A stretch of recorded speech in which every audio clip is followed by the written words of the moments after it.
Hello everyone, this is an exciting day. Start of season 4, which I'm almost tempted to say is my favourite season. And if you remember from the last recording, I think this could be the second best season writing wise. But we'll see what this looks like compared to season 3, because it's either second or third place. Anyway, if you get your episode ready, and we'll begin in 3, 2, 1, go. So yeah, it's picking up right off from in the season 3. Season 2 had between the season 2 and 3 there was a bit more time than usual, and then season 1 then on to 2, that's almost immediately, and this is almost the case here, but but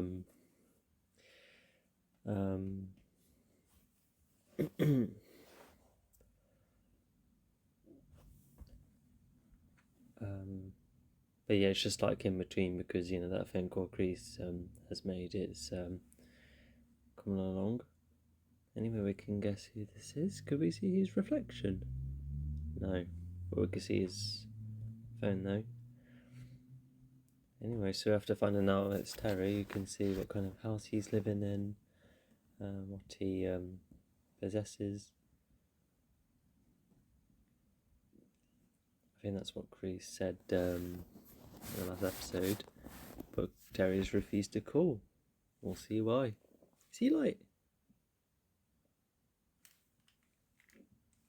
That sounds like Terry's theme, nearly. Yeah, because I'm trying to remember what the other motifs are that the other characters have.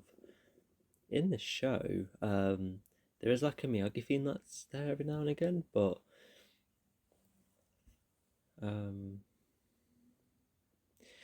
yeah, it's just I can't want to hear every now and again. It's just nice. Anyway, the shoes are already confused you to follow.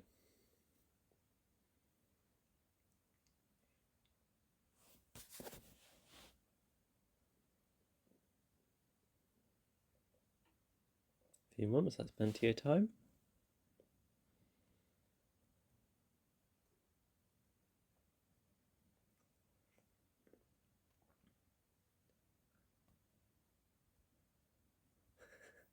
Okay, but in the last stream, I thought there was going to be a bit of a tonal clash, but no, there's just a bit more time towards it. And even if it's a bit, funny for him to come in, he's still like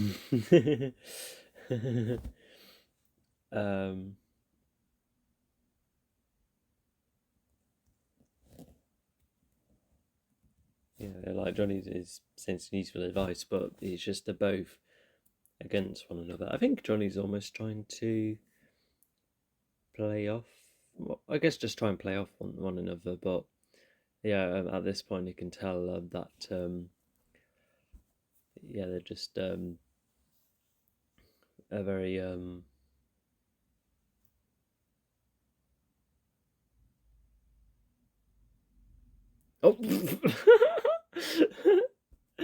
oh no, that's my Yogi student down.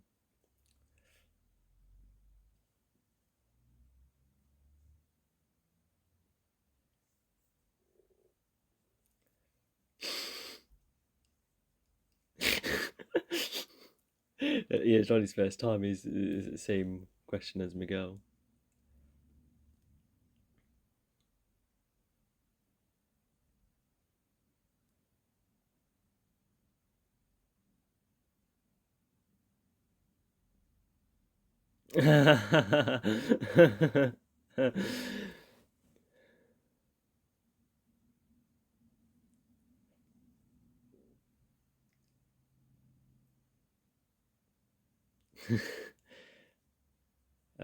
Yeah, so Daniel's obviously going back to some of his basics, but Johnny's just taking the chance to just do some like just making his students tougher, by cleaning the car. And yeah, looks like he's oh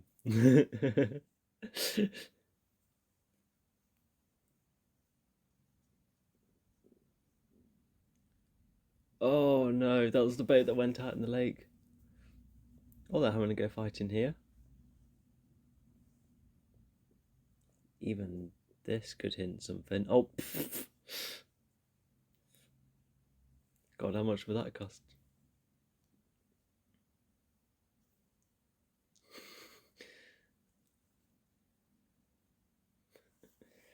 Anyway, yeah, we can see how they're a bit different, just not a whole lot of progress, or at least can be far better. And oh yeah, both season 5 and hopefully more season 6 can shows that Johnny and Daniel can actually work together.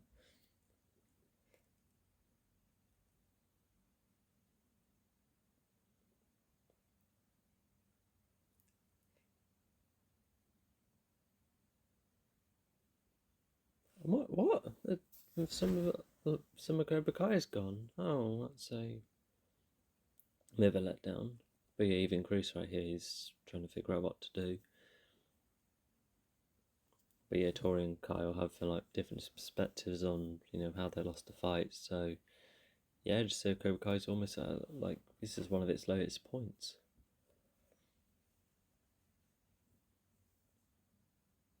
Yeah, John reminds Robbie that he can still continue to stay.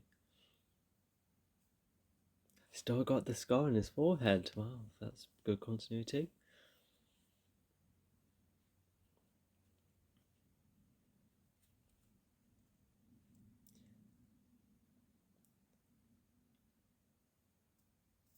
Hmm.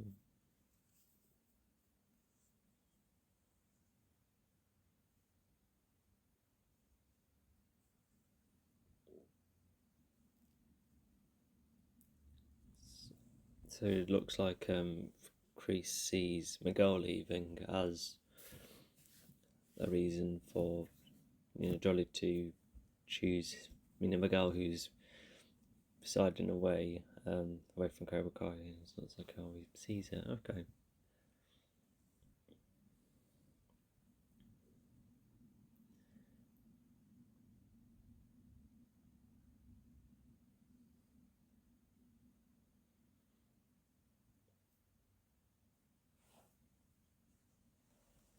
Oh, Robbie's like, God, what is he up to?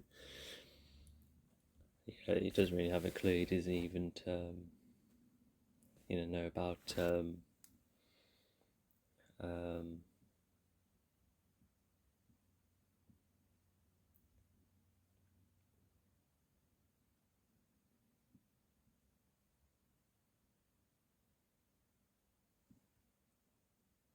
Anyway, yeah, new alarm system after the last attack. Yeah, they must have fitted in rather quickly. That's good.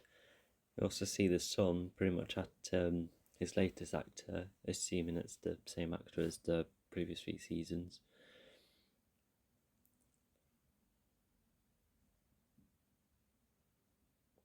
And that's Amanda's own little subplot. Her and Tori kind of get a bit close. So yeah, she's already paid an honour.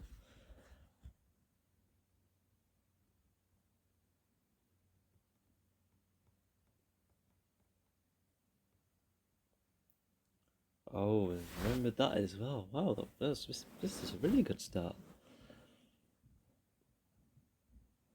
It looks like this show has a bit more budget because we even had that interesting drone shot at the not drone shot, but just the way it's shot. It has it's just a bit more money behind the series because Netflix got more involved in season 3, but it looks like they've got even more involved, just a bit more input in the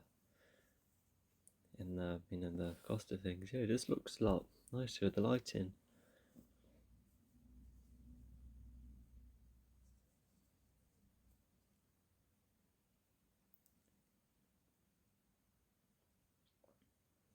So he sees Sam as a substitute to him, which looks like Sam's a bit unsure about. Wow, look at that meal.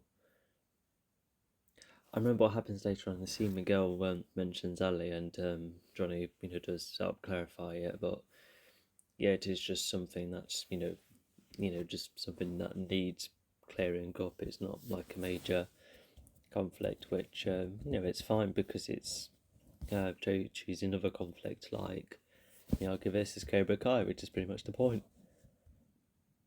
Oh wow, Johnny's getting even more experimental with his food. That's nice. When's the last time we've seen the grandma? Not since the beginning of season 3. Okay, what's the name again? Yeah, Common's been told that every now and then about Tim and Daniel. So yeah, like if she knew what the rivalry was like at first. So yeah, she's shown to try and be interesting. Yeah, well, just showing interest in Johnny and Daniel's relationship. That's what I mean. Anyway, I like the grandma's joke earlier, but then Johnny's trying to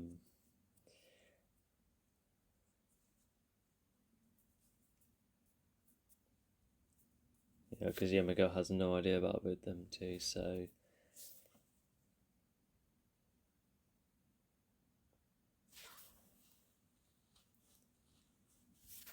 yeah, Miguel's trying to be cool, but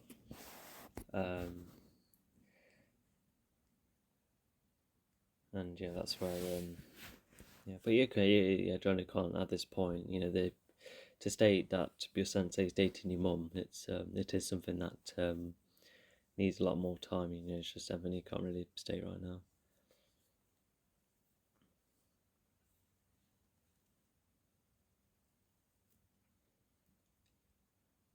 Okay, even thanks to with the clarification,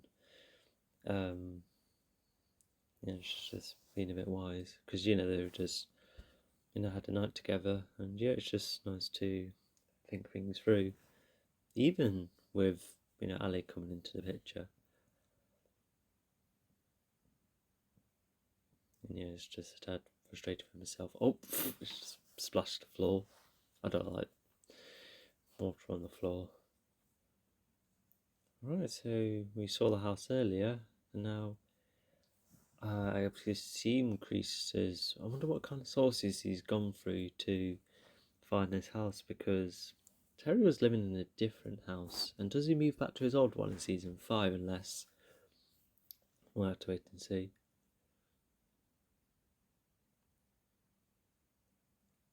Even at first, you would assume that it's one of like a servant that Terry's paid her to do. But as you later find out, it's a far bigger event coming up. Anyway, we've got a small reminder from Karate Kid 3. For those who haven't seen Karate Kid 3, I still recommend it. Yep, there you go. Yep, it's Terry's party. It could still be Terry's stuff, but and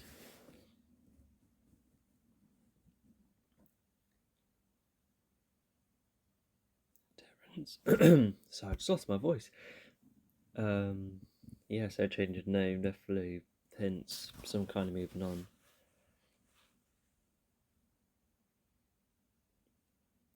Wonder what happens with her later on, and I don't see her again.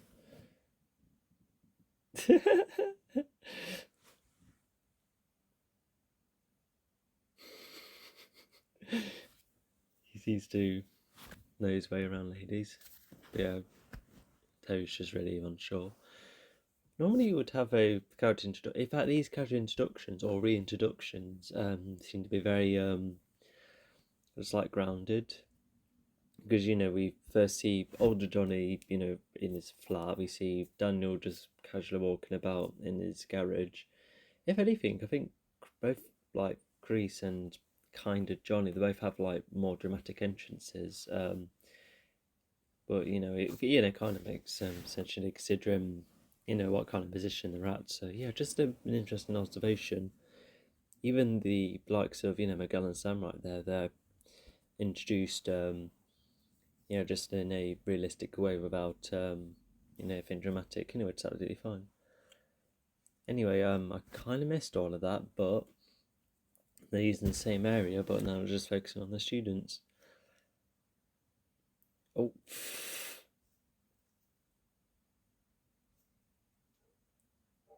Oh god, he's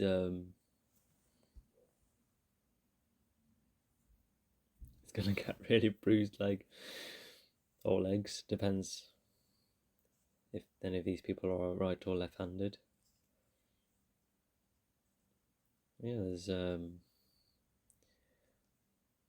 yeah, of course. Yeah, this area seems to have way more. Yeah, I don't remember much of this fitness gear. And was this is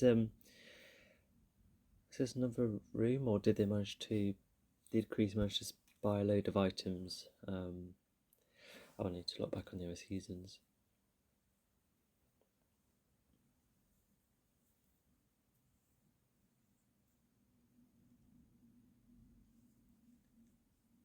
And yeah, what Tori says kind of is what the audience sometimes feels. Sometimes where when we talked about how Sam being accused of being having like a rich girl behaviour, which makes it a bit unlikable to some, but even still at this point, I still don't mind her. Like, granted, I have my favourite characters, but aside from like a couple of situations, she's all right.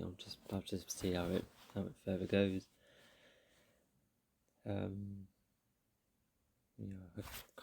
I think that's another scene for me to have a look as well. Oh wow, that is.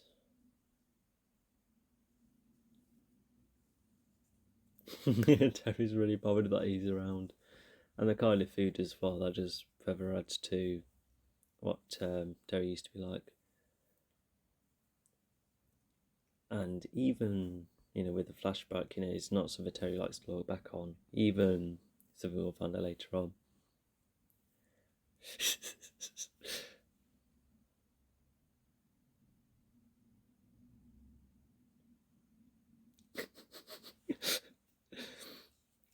Yeah, I don't think increasing encounters. Yeah, it's just all sorts of people. Just a variety of people that Greece is hardly hangs around. He spends most of the time in the dojo after all, or he used to roam about.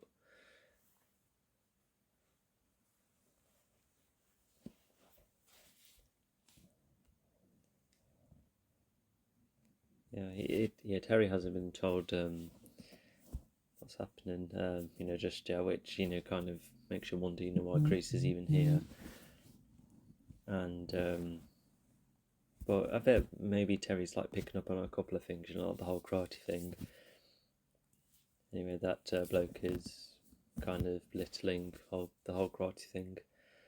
But yeah, Greece talks about, kind of sounds a bit like Miyagi, where you use martial arts as a way of life and how you approach it. But of course, Miyagi and Greece couldn't be any more different. Oh yeah, I remember this scene. Yeah, just nice content.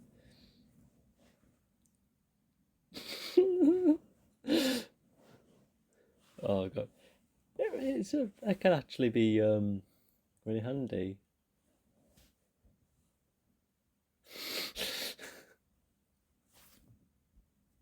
Just learning to focus despite things going on. I feel like actually can be a really good practice, but it looks like Dan really needs to silence. Oh, and that hole's not going to help. So it looks like Hulk has been practiced on for all sorts. Oh god. Yeah, Johnny is not light on Hawk at the moment.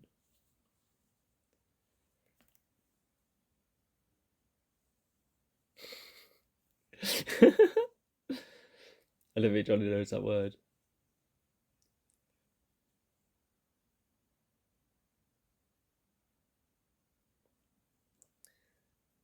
Yeah, as you see later on, or even just like soon enough, because after being almost like your poster student, for Cobra Kai, he's now just trying to figure out where he's at, and he's trying to make a start, with um oh no, the door was an accident. But yeah, despite making up with Dimitri, he just doesn't really know a few years or what like what position he's in, and yeah, he's already Dimitri right there doesn't really know how to defend him, and But yeah, you know, Hawk does go on quite a nice arc in this season.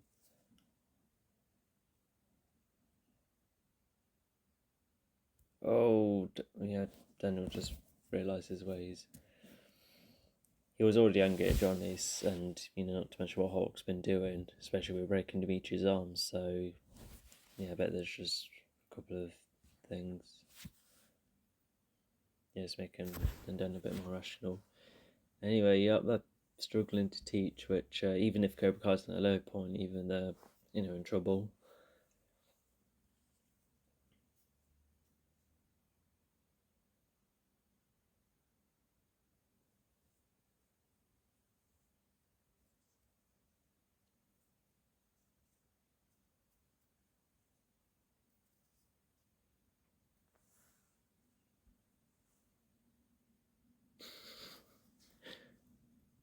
Yeah, actually, and over time, you know, Johnny does recommend some films to Miguel, and yeah, now he's trying to use his favorite films to help him, which you know, it's a um, nice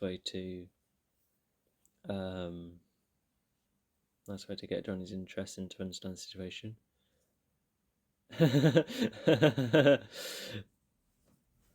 Yeah, good one. Oh yeah, if you're wondering why Miguel looks a bit different, he's the actor built himself up because of him being in Blue Beetle, you know, the DC film, and yeah, I guess it could be a bit jarring because you know season 3 and 4 are like seconds away from each other. Oh, does that mean they have to reshoot Miguel as well? Although, if he looked if like similar enough at the end of season 3 to compare to 4, then um,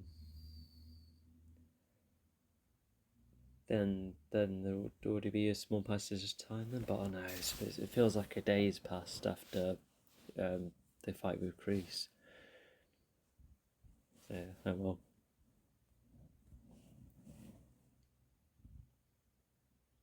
So just I'm just trying to.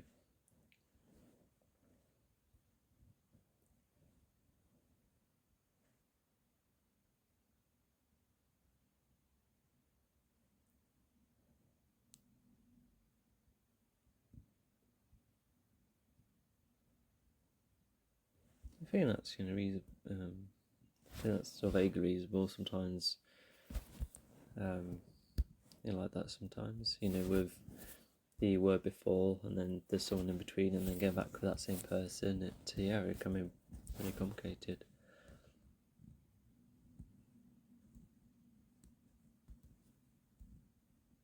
Yeah, that's a small fib. Yeah, the dads aren't really getting on at the moment. Although even then, it's just one argument.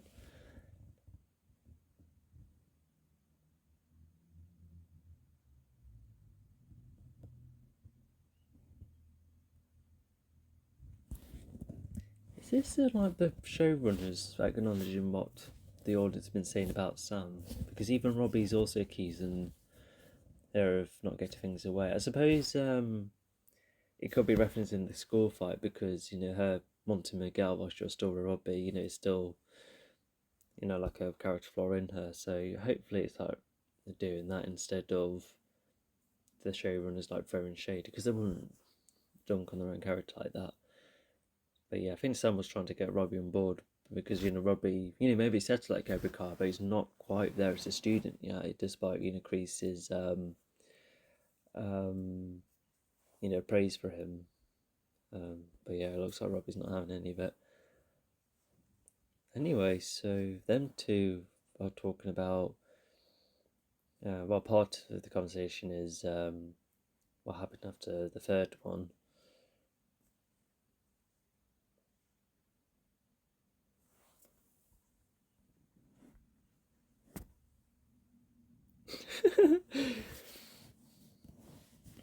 Oh yeah, so that's something I was thinking of. I don't think Kreese is the kind of person who would hit someone like this the name of his dojo.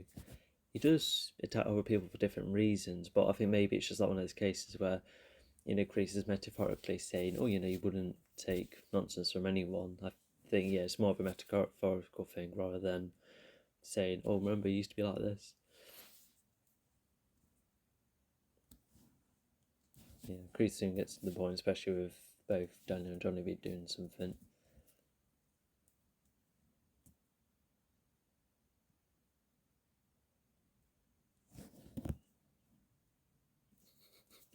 Yeah, that's what Terry used to call Daniel. And despite no Johnny at all in the third film, Terry already is kind of familiar of him, which you will see more of later on.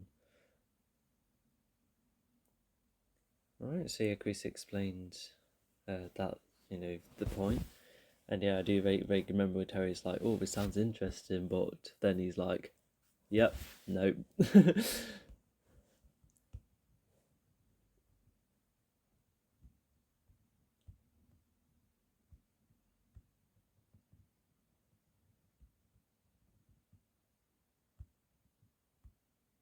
What? Terry wasn't on drugs, was he? Unless that's Miracle as well.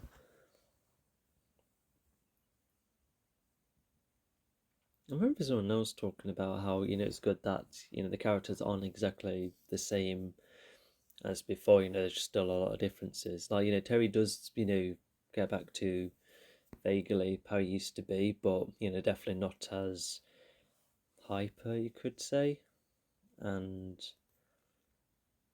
well, I think it's just, this stage of Terry's life, really, because, yeah, I think he does slowly go back to his old ways, but he's not exactly the same. There's still a whole heap of differences between what he used to be like and then what he's like then. But like I said, I think he was more hyper um, in the third film.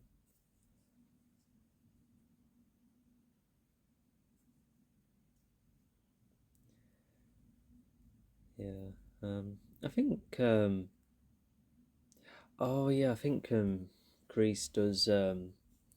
I think him coming back. I think Grease might have known that. Oh, Terry might start remembering a whole heap of bits and bobs about me at a point where he might be tempted to come back, which explains the small smirk on Grease's face then. So yeah, because despite being slightly disappointed at first, he did have that grim thinking, oh, he is gonna come to me because what else? Because Terry's life may be chill, but it's not really exciting. Yeah, I see what earlier was Johnny trying to practice how he was talking with Daniel earlier. Yeah. Sorry, not sure. Oh, that's a nice start. This is the first time Daniel tried this stuff. Oh no, I hope that doesn't work. God, that must have been like a really icy freezer. You have that with the beer. That is quite a combination. All right, and then yeah, this is quite an interesting conversation because to talk about, oh, they need one approach, but either of them aren't knocking, the way they, they don't want one of them to lead. They want to, like, make it work in some way. But Daniel thinks that his dojo should like all of them being the same page as he's mentioning. Yeah, and Johnny's just trying to say, oh, how's that different to me? And Daniel has a vaguely good reasons.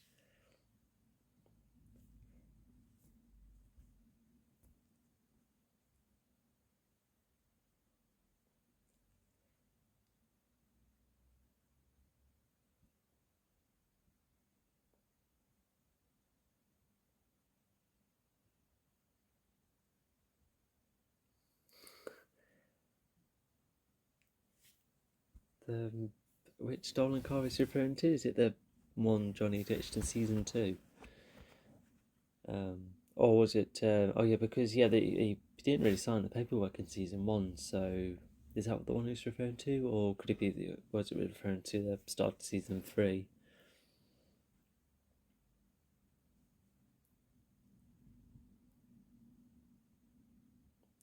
Yeah. So yeah, they're struggling to agree, and they're already calling off. So I suppose it is teaching the students is still going against Cobra Kai. That's the important thing.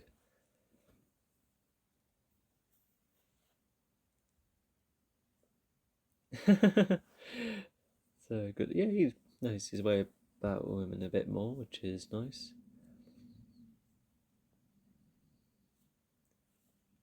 A courtesy laugh. What's that?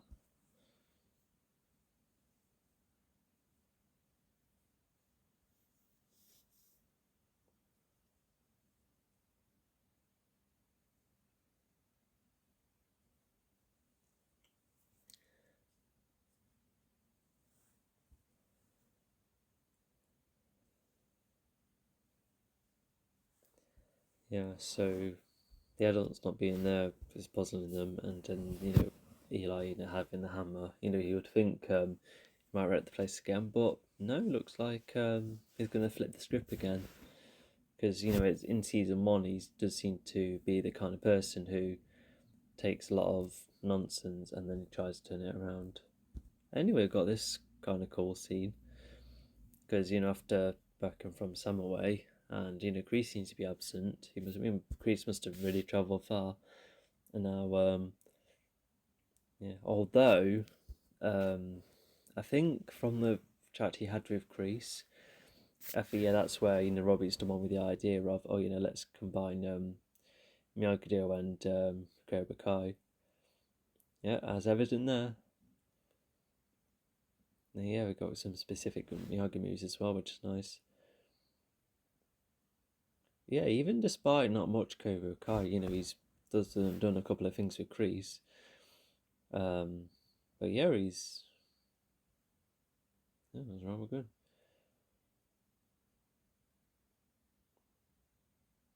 Oh, that's a neat shot. That's the first time we've seen an aerial shot like that. Oh, he's down. And so is he. Oh, now they're fighting together. We've never seen that before, so see what that'd like. Yeah, because it is an interesting debate for which fighter style is most superior. But I would argue Miyagi-Do is because of the other tricks, especially with being able to numb appendages.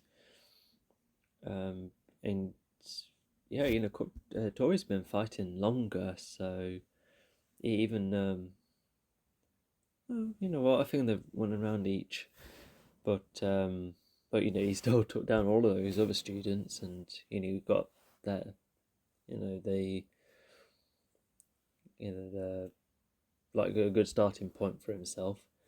But anyway, it just looks like Tori was impressed by those tricks, and yeah, Robbie was going to go because they weren't going to accept him. But it looks like Tori wanted him to stay, so that's so it is a start with them getting on.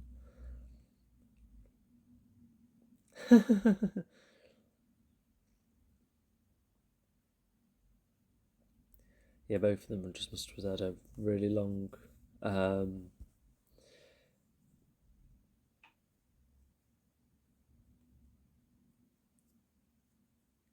yeah, like a good long think before coming about. But anyway, he still looks like Hulk, was trashing the place, but yeah, all the kids have an idea, so they're to making an effort to work together, and because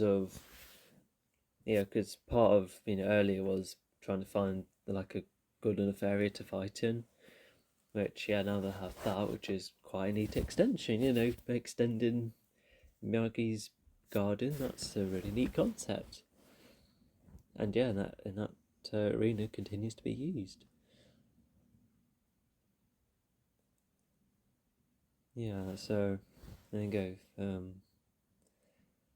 It's a nice thing for them.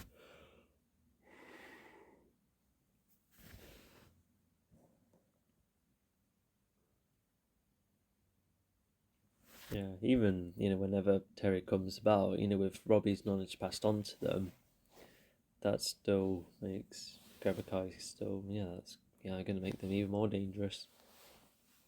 Because even if Miyagi and Cobra Kai ish is getting combined over at Miyagi's garden, but yeah, look, just having almost like a third teacher in there almost, it will really complicate things. Yeah, and after seeing Crease, yeah, Terry's not really the same. But yeah, she was talking about a type of wine, wasn't she? And yeah, Grease is looking at the quote, which was introduced by Grease and Terry in the third film. So that's another nice touch.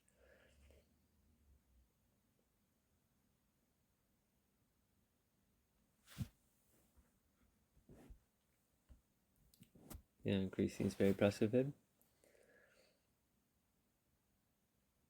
Oh, he's even bound to Robbie as well, so you kind of sees Robbie's a really good protege. It looks like Grease seems to have, seems to be alright with the idea of teaching him, a bit of Miyagi-Do, as a way to counter. Anyway, Terry's theme is playing shortly.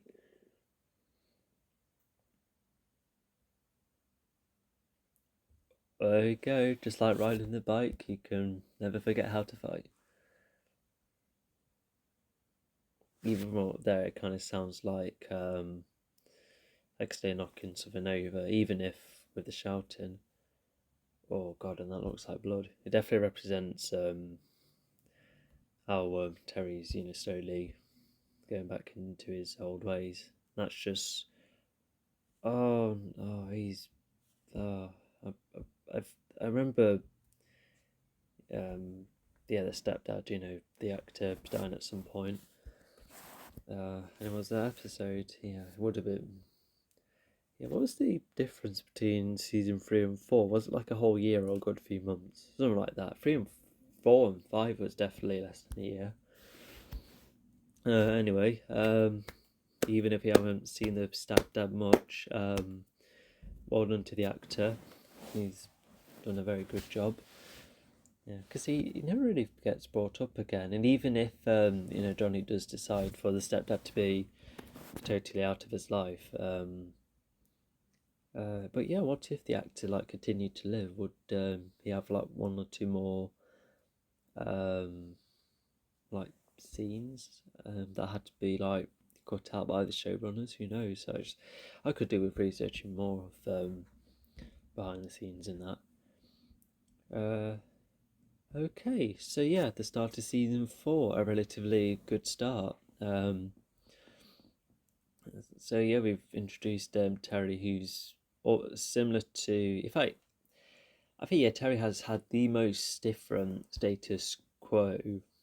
No, well, yes, just far more different position compared to any other character because if anything, Daniel, was introduced in a richer place, but with Terry, it's just a whole new different lifestyle because when we first see him, he does show himself off, with the wealth and that, but now, like the wealth is still there, but it's just a lot more just a lot more laid back and quite it's just even just some very unfamiliar with Crease as well. So even if Terry's not in, for him to slowly go back with that trick he did, yeah, that's definitely telling us that he's going to get more involved. And speaking of him, I remember there was a YouTube short of Thomas Ian Griffin, the actor who plays Terry. Yeah, the actor actually doing the kick. But yeah, he's slightly younger than Ralph Macchio by 1 or 2 years, which is absolutely mad. But facts are facts, I suppose. Um, so yeah, here we have Daniel and Johnny, because you would think because I remember thinking at first, oh, how would they, get on? But it's not definitely not going to be a smooth ride at first because they never worked together in this manner before, so of course it's not going to be easy for them. And you just have all sorts like the garden not being suitable enough to fight, even at a point where the arena had to be made by students who also wanted to make more of an effort. And I think with more of them about, I think that's where they have more, and because they don't have the history of rivalry that Daniel and Johnny have, and of course the students aren't leading, so they don't seem to be too against the idea of mixing together compared to Daniel and Johnny, who seem to understand more of or you just they have more knowledge of how like why it can't be working at this point. Even if there's still much to learn at this point, they've thought that it can't work, and um, so yeah, get the idea. But yeah, just being reminded of the methods. Johnny's all rough and has a foul mouth with his students, and then you have Daniel's trying to be nice, straightforward. But yeah, they're just even when they're trying to separate, try and teach the students their own way. Um, it's just not mixing together well. But hopefully now they'll have arena. Hopefully things can change. Because I remember thinking, what made the garden not suitable, and it's because of the rock. Not to mention the grass is probably uneven terrain. It doesn't really have that full space, especially with the pond around. So, further adds to why the arena should be created. And um, yeah, and then it's just also talked about trying to merge the methods, trying to think of an idea to prioritize only one dojo's way of doing things, but once again none of them want to nudge. And but yeah, now they have the arena, hopefully things will go slightly better for them. So we'll see what the next episode looks like, but it is just just just a good start. It's just a bit troubling, and it's just something for them to work on. And looks like Robbie's wasn't really planning on settling, despite Chris wanted to stick around. And but yeah, Robbie just seems to find a bit more of a place. Accepted more so by Chris. With the words he said earlier, and he would bound to him later on, which is really cool. And but yeah, we almost get the hint of the episode's theme with.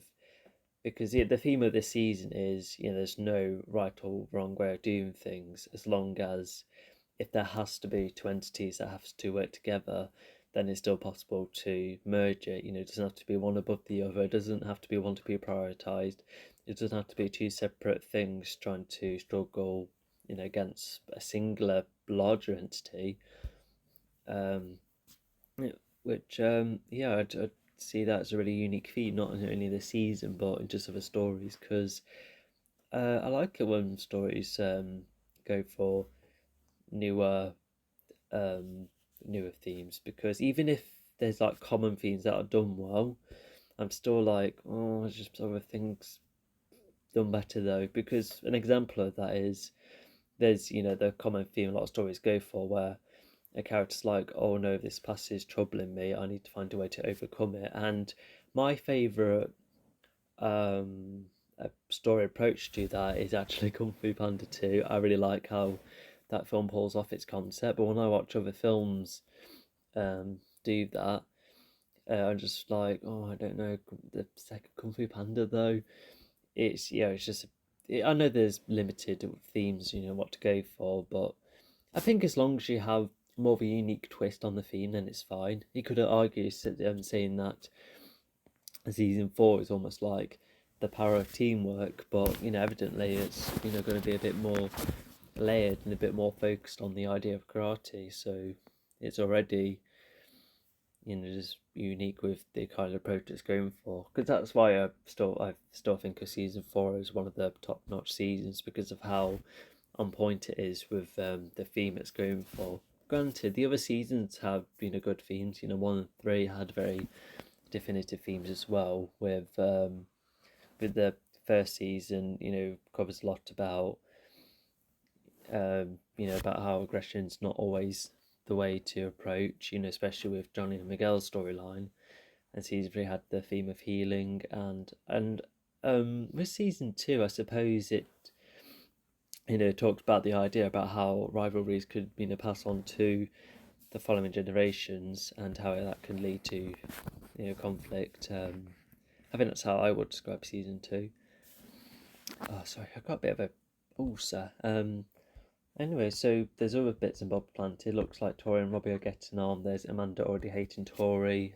The Daniel's house seems to be well protected. There's Sam also,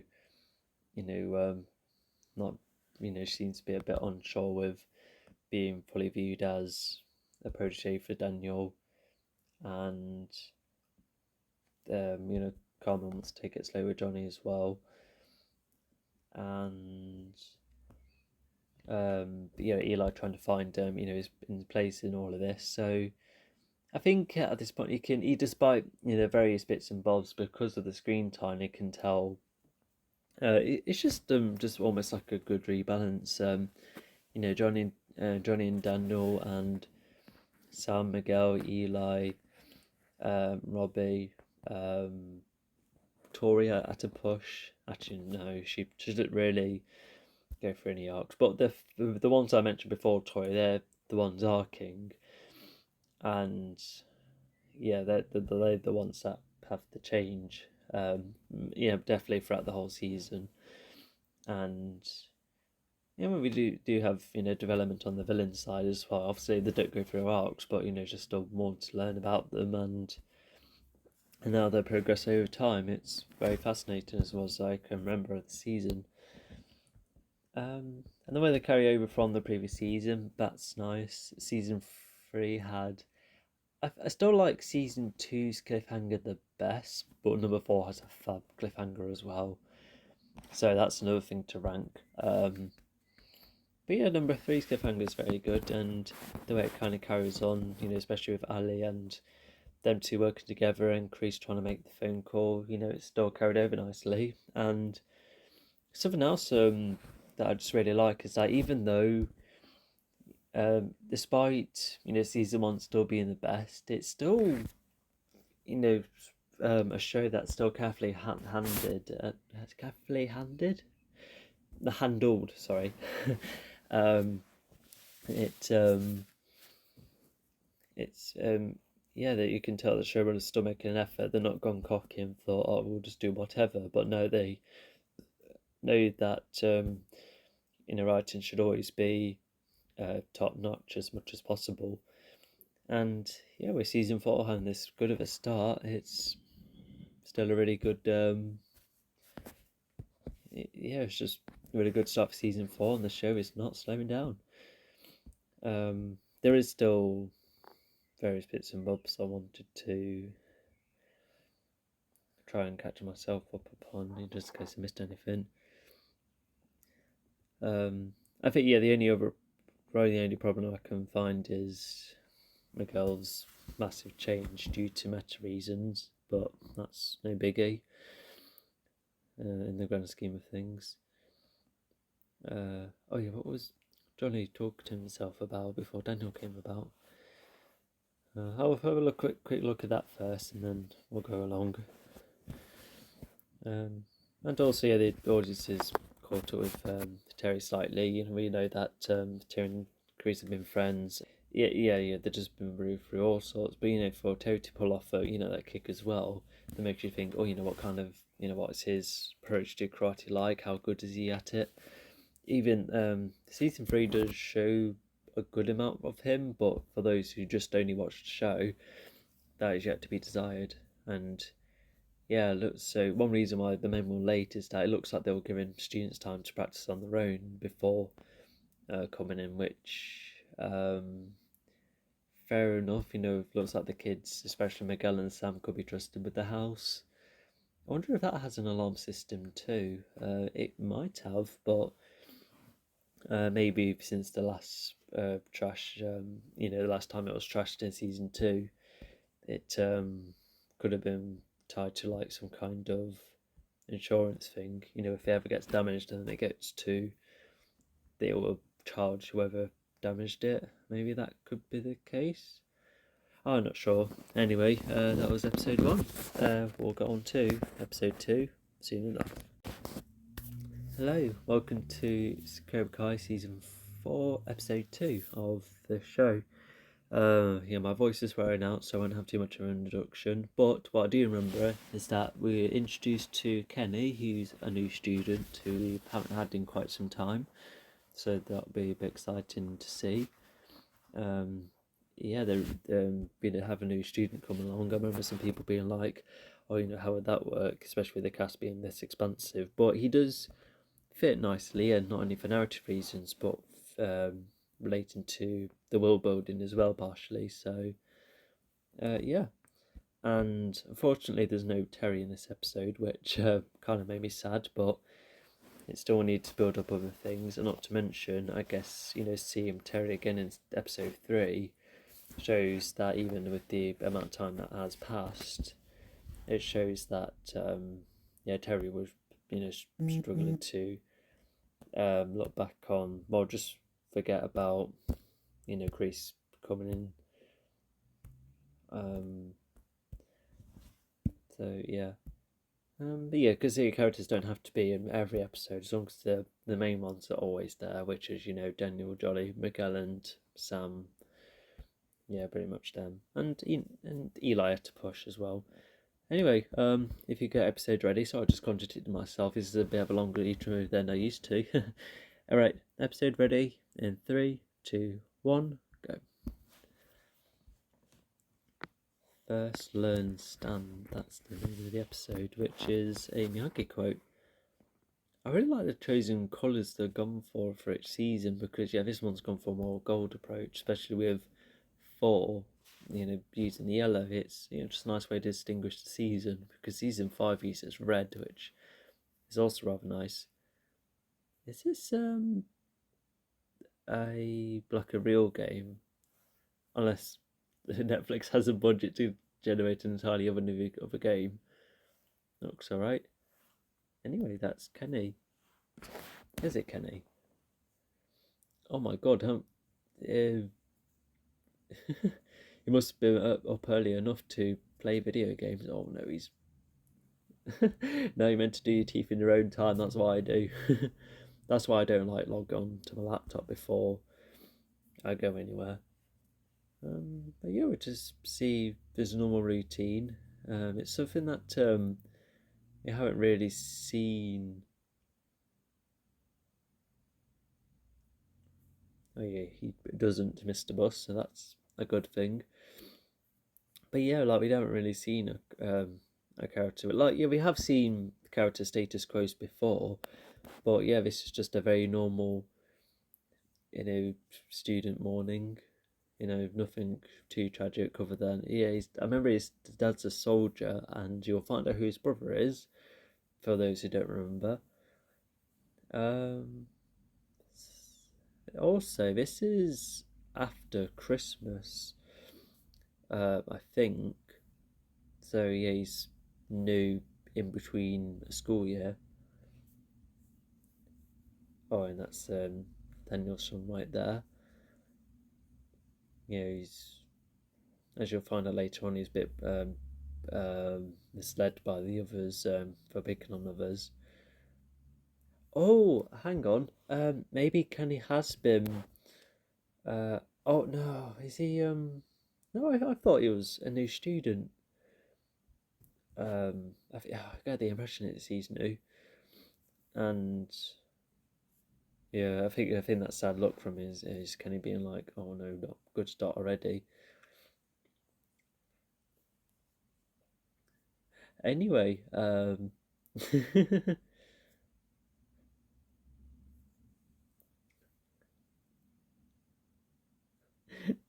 yeah, when they're talking about sanding, yeah, Johnny tries to go the quicker way out. Oh yeah, not hornet's nest, not a good idea.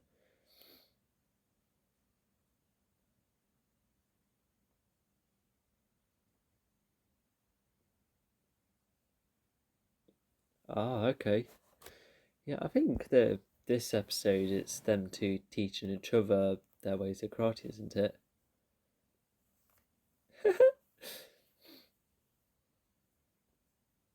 Yeah, a little aggression, that's the difference.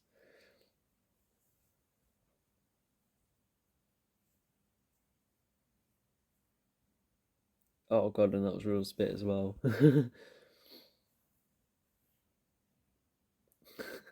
Yeah, good move. Yeah, we also haven't seen Tori at a job, so we do get hints of how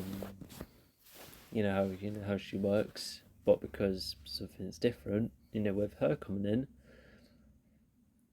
yeah, I don't think they've ever, like, obviously Amanda knows her by name, but to actually meet, oh, she's trying to taunt her. Yeah, because even if Tori hasn't done anything since like the house attack, that Amanda stole, just making sure that she's still backed off.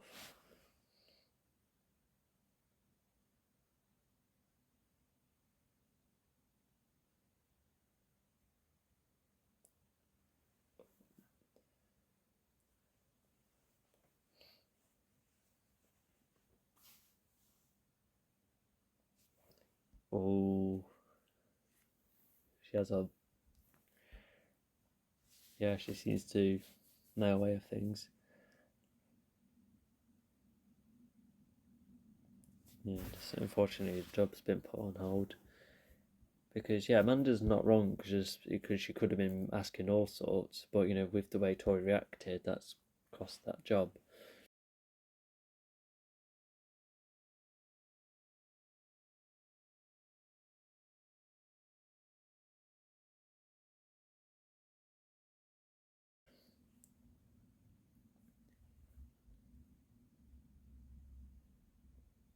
Enough for the attitude. So yeah, looks like Tori's been given loads of chances and more in this job.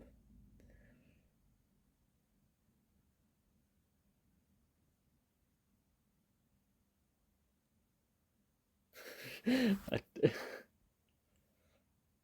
I'm not sure if that's true or not. Even Amanda's just feels a bit bad because she only told her to back off, but for her to lose the job as well.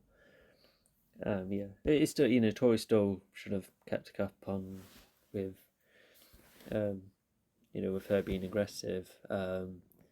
Maybe Amanda could have been less threatening, or maybe she could have chosen another time to taunt Tori. Maybe out in the street, perhaps. Unless Amanda, at the time, thinks of Tori as so,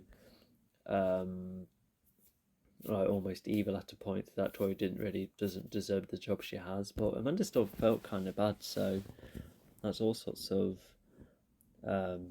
ways to look at it.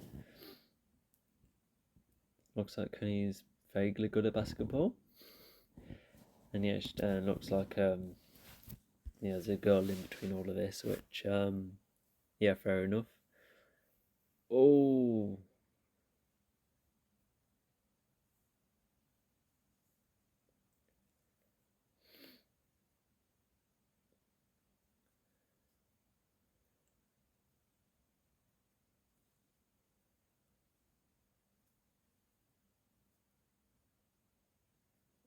oh yeah, Kenny has heard that nickname, so um, yeah, that pays off later on. She's trying to be nice to Kenny. Leah, that's her name. Okay. Oh, she recognised this video game, and that's something Anthony's picked up upon.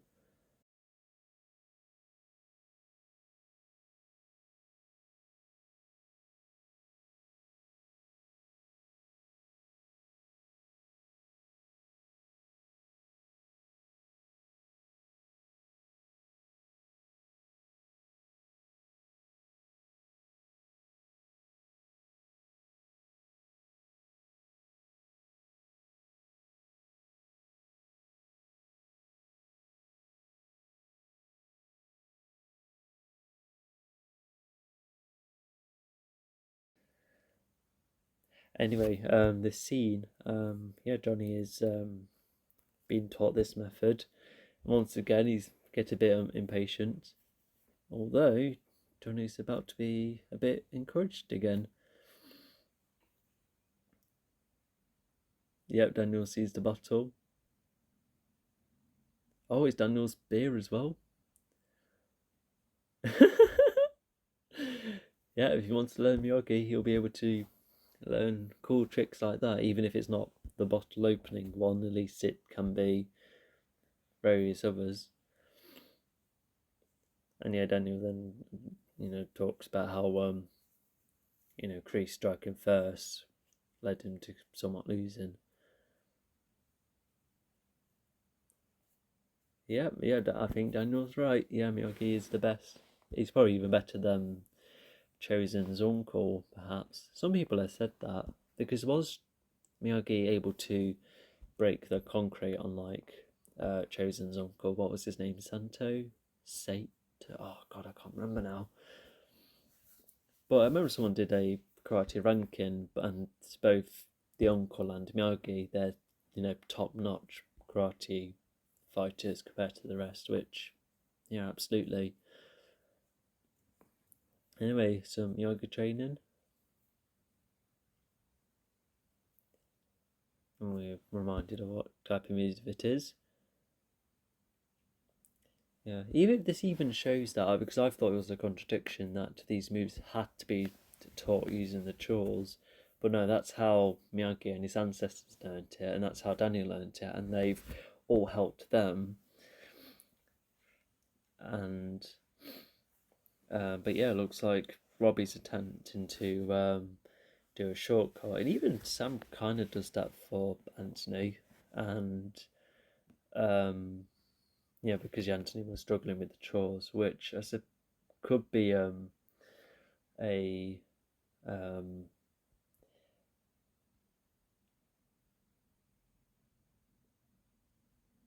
oh yeah, Grease sees that something's up. Yeah, because if it wasn't for losing a job, she wouldn't have retaliated like this. Even if Robbie and her kind of get on, it looks like they're not friends enough at a point where she still will take her anger on him.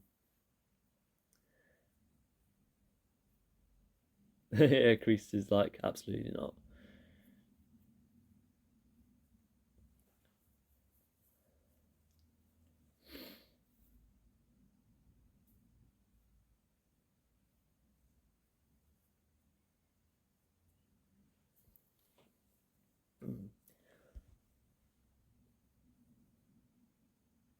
There are times where creases, can be generally nice, but at the same time, they're both still aggressive people in their own way.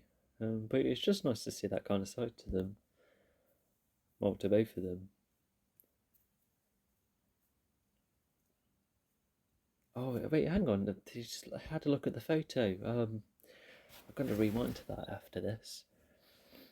But also, yeah, Grease does find out that Amanda was involved, which I think that's what Tori admits. And yeah, Grease then tells Amanda to kind of back off. But also, Grease tells Amanda about the what she doesn't know about Tori as well. That's Kenny's army dad, which we haven't had a character like that before. Well, for someone to have a military dad, it's definitely new to the season, or the show rather.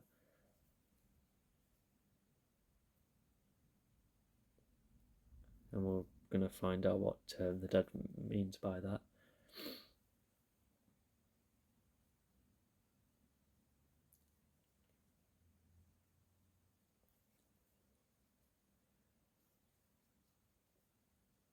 Yeah, it must be really tough.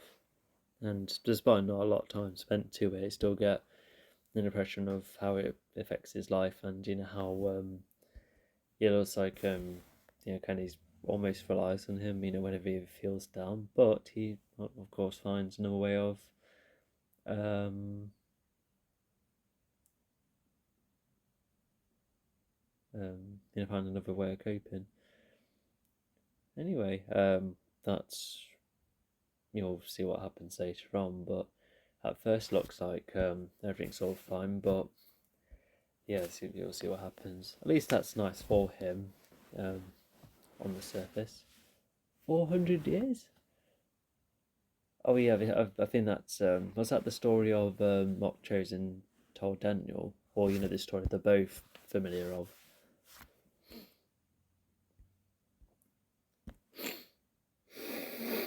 Oh, sorry, haven't read in ages, not properly, whilst I watch this.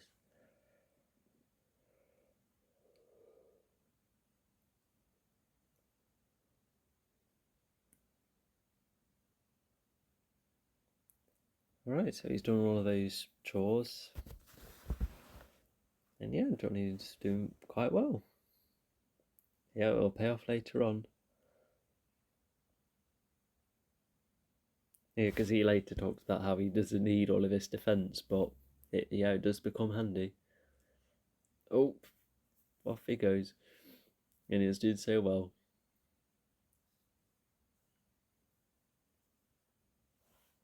Yeah, definitely matches with what season 2 set up, even season 1 with the whole balancing.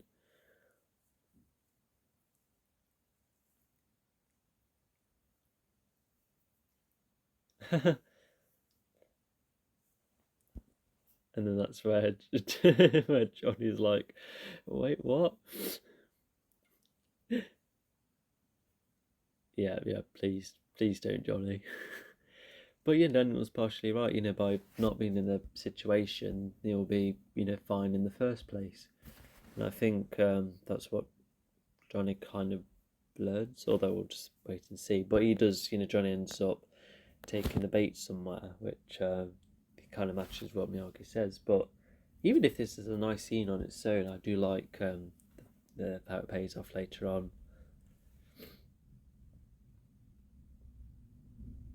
Oh wow, did he cook all of those himself?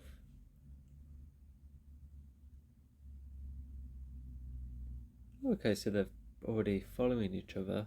Um, Although I wondered if they already follow each other because when I used to be in school, everyone used to follow one another because yeah, everyone because I'll say it now. It's Anthony and his mates. Um, who are pretending to be Leah. So yeah, it's not like she padded a request of Instagram because it would have been, oh hey, I've got this Instagram account as well, which means Anthony would have known how to log into Instagram. Um, so yeah, like I said, I think Kenny and her are already following. Would have been a bit awkward if you messaged her on Instagram, but obviously no, they just seem to um, prefer the video game, which I suppose it's nice. But now we found out he's getting a bit misled. And yeah, then Kenny's all instant. He even talks about this character he likes, and yeah, the poor lad's taking rip out of because of that. It's just these surface level things that kids pick on other kids for. It's so lame looking back.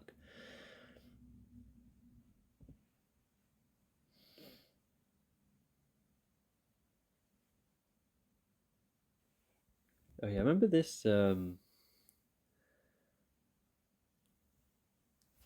That's assuming Kenny has like the resources to dress up in that manner. I suppose they're expecting him to improvise, but even Anthony's a bit unsure of the idea. But even then, he's just getting misled whilst he's partially knowing that he's kind of wrong.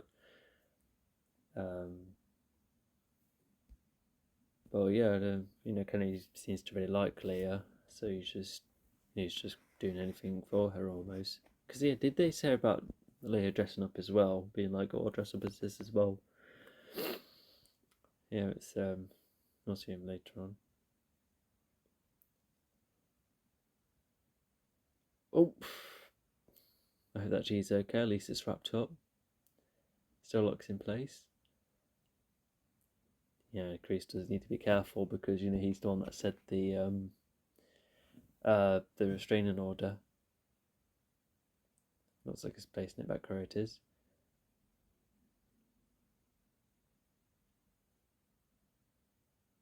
Yeah, Amanda's just bringing that up.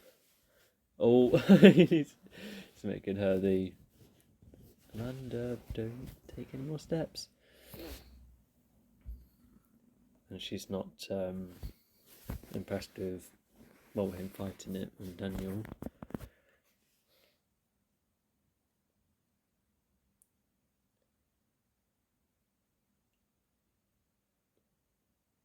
Okay, so the thoughts I've had, some of them were somewhat confirmed. That's nice. And, yeah, Chris does, understand about Sam, but then, even Amanda at first is like, oh yeah, no, mum's still what probably still has a dad, but Chris is like, nah, she has to take all of those responsibilities. And God, yeah, Amanda really feels bad now. This is like the only time they speak with one another. Well, for obvious reasons, because of the restraining order. But for this to start the, um, the Amanda's own little arc connection with Tori, yeah, it's nice enough. I wonder if they'll talk more like in season 6 or something.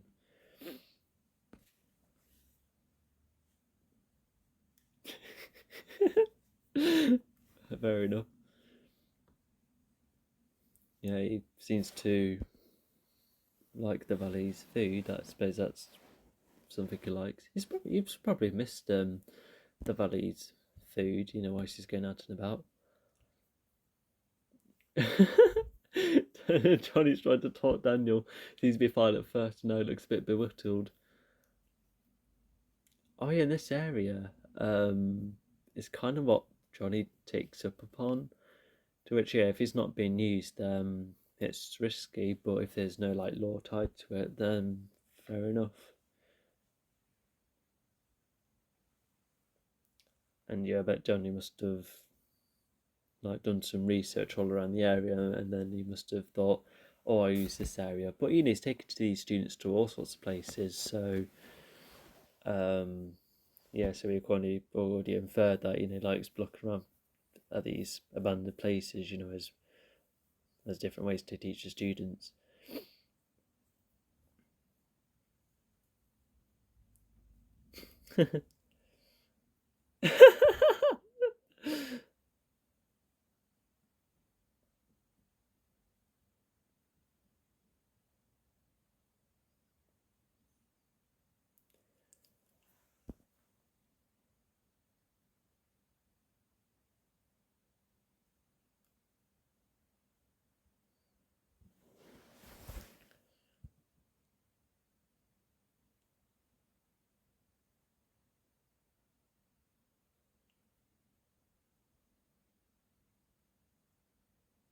Oh gosh.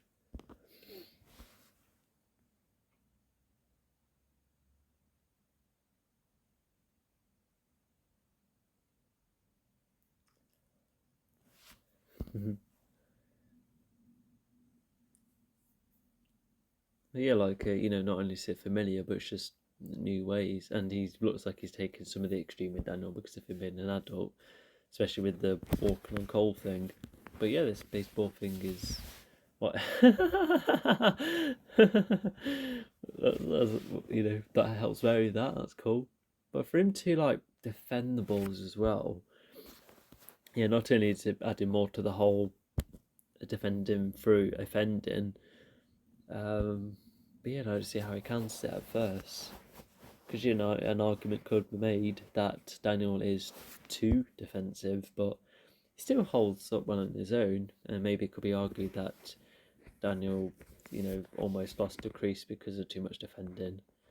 But what can he do when he's being taught by the Miyagi? He's the best in the business. But I think even if he was still alive, he would have been like, um, um, I think he still would have accepted the idea of, definitely learn more methods that will help you, and if you maintain your focus and mindset, I can see him accepting it, for the right reasons. Anyway, this looks like the same day. Oh yeah, of course it is. It's quite interesting to make Daniel's son to be more in the forefront, but if Kenny is, it has all sorts of connections. Yeah, right. It's because it does pay off and progress in various interesting ways, especially in the following season.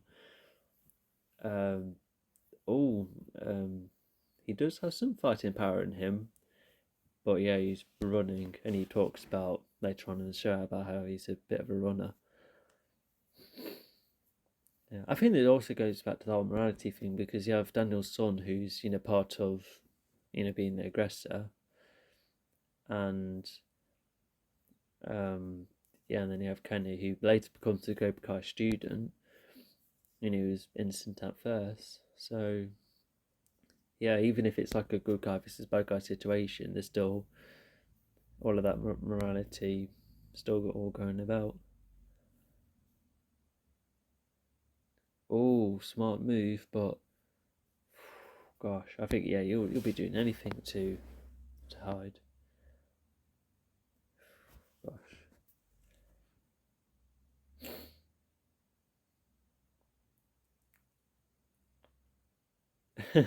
Johnny does have like a smart idea. Although I'll say this now, Daniel ends up having a fight with the hockey people, which that surely would the hockey men report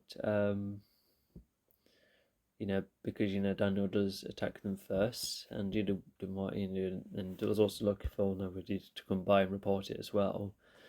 Yeah. Sorry. Yeah, and it's not being brought up as well. So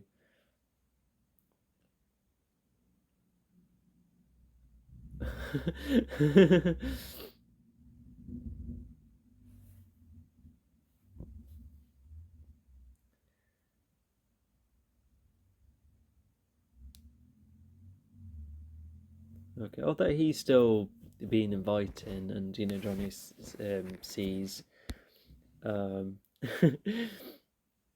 even if it's evoking, Johnny does, looks like Johnny's familiar about how aggressive these kind of lads are. But as you later find out, it's like part of Johnny's way of teaching,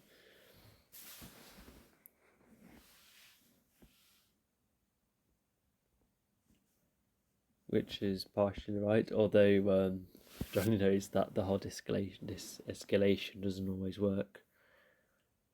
And, for them to do something else together, that's nice, even if it's staying on point with teaching each other.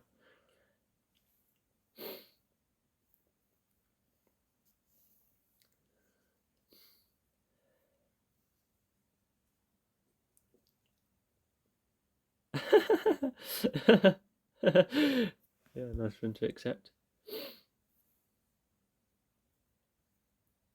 Yeah, like those lot are quite irrational thinking. I don't know what's saying all of these things.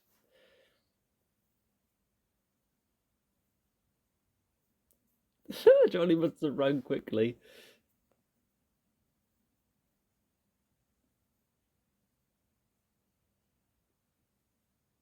Oh, someone knows him from the adverts. Okay.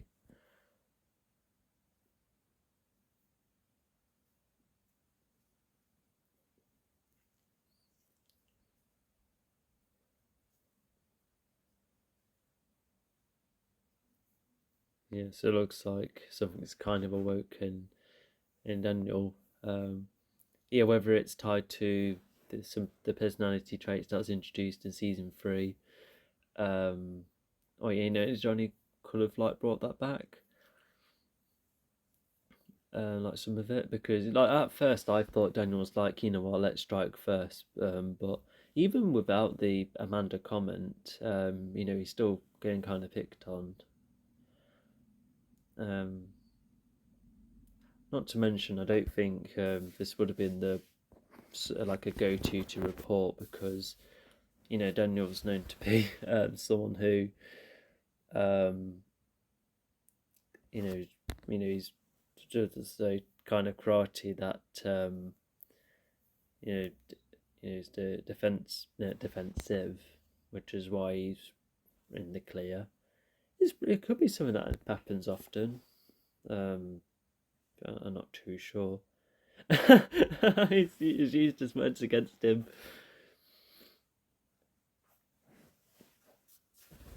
Anyway, I think there's a soft theme that played to show that Daniel's still having a peaceful mind, or maybe Daniel's feels a bit bad that he took the bait. Anyway, Amanda in business.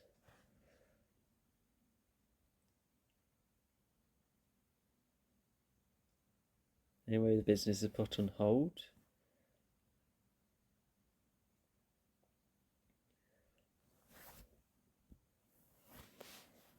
yeah, we see what kind of mindset she has.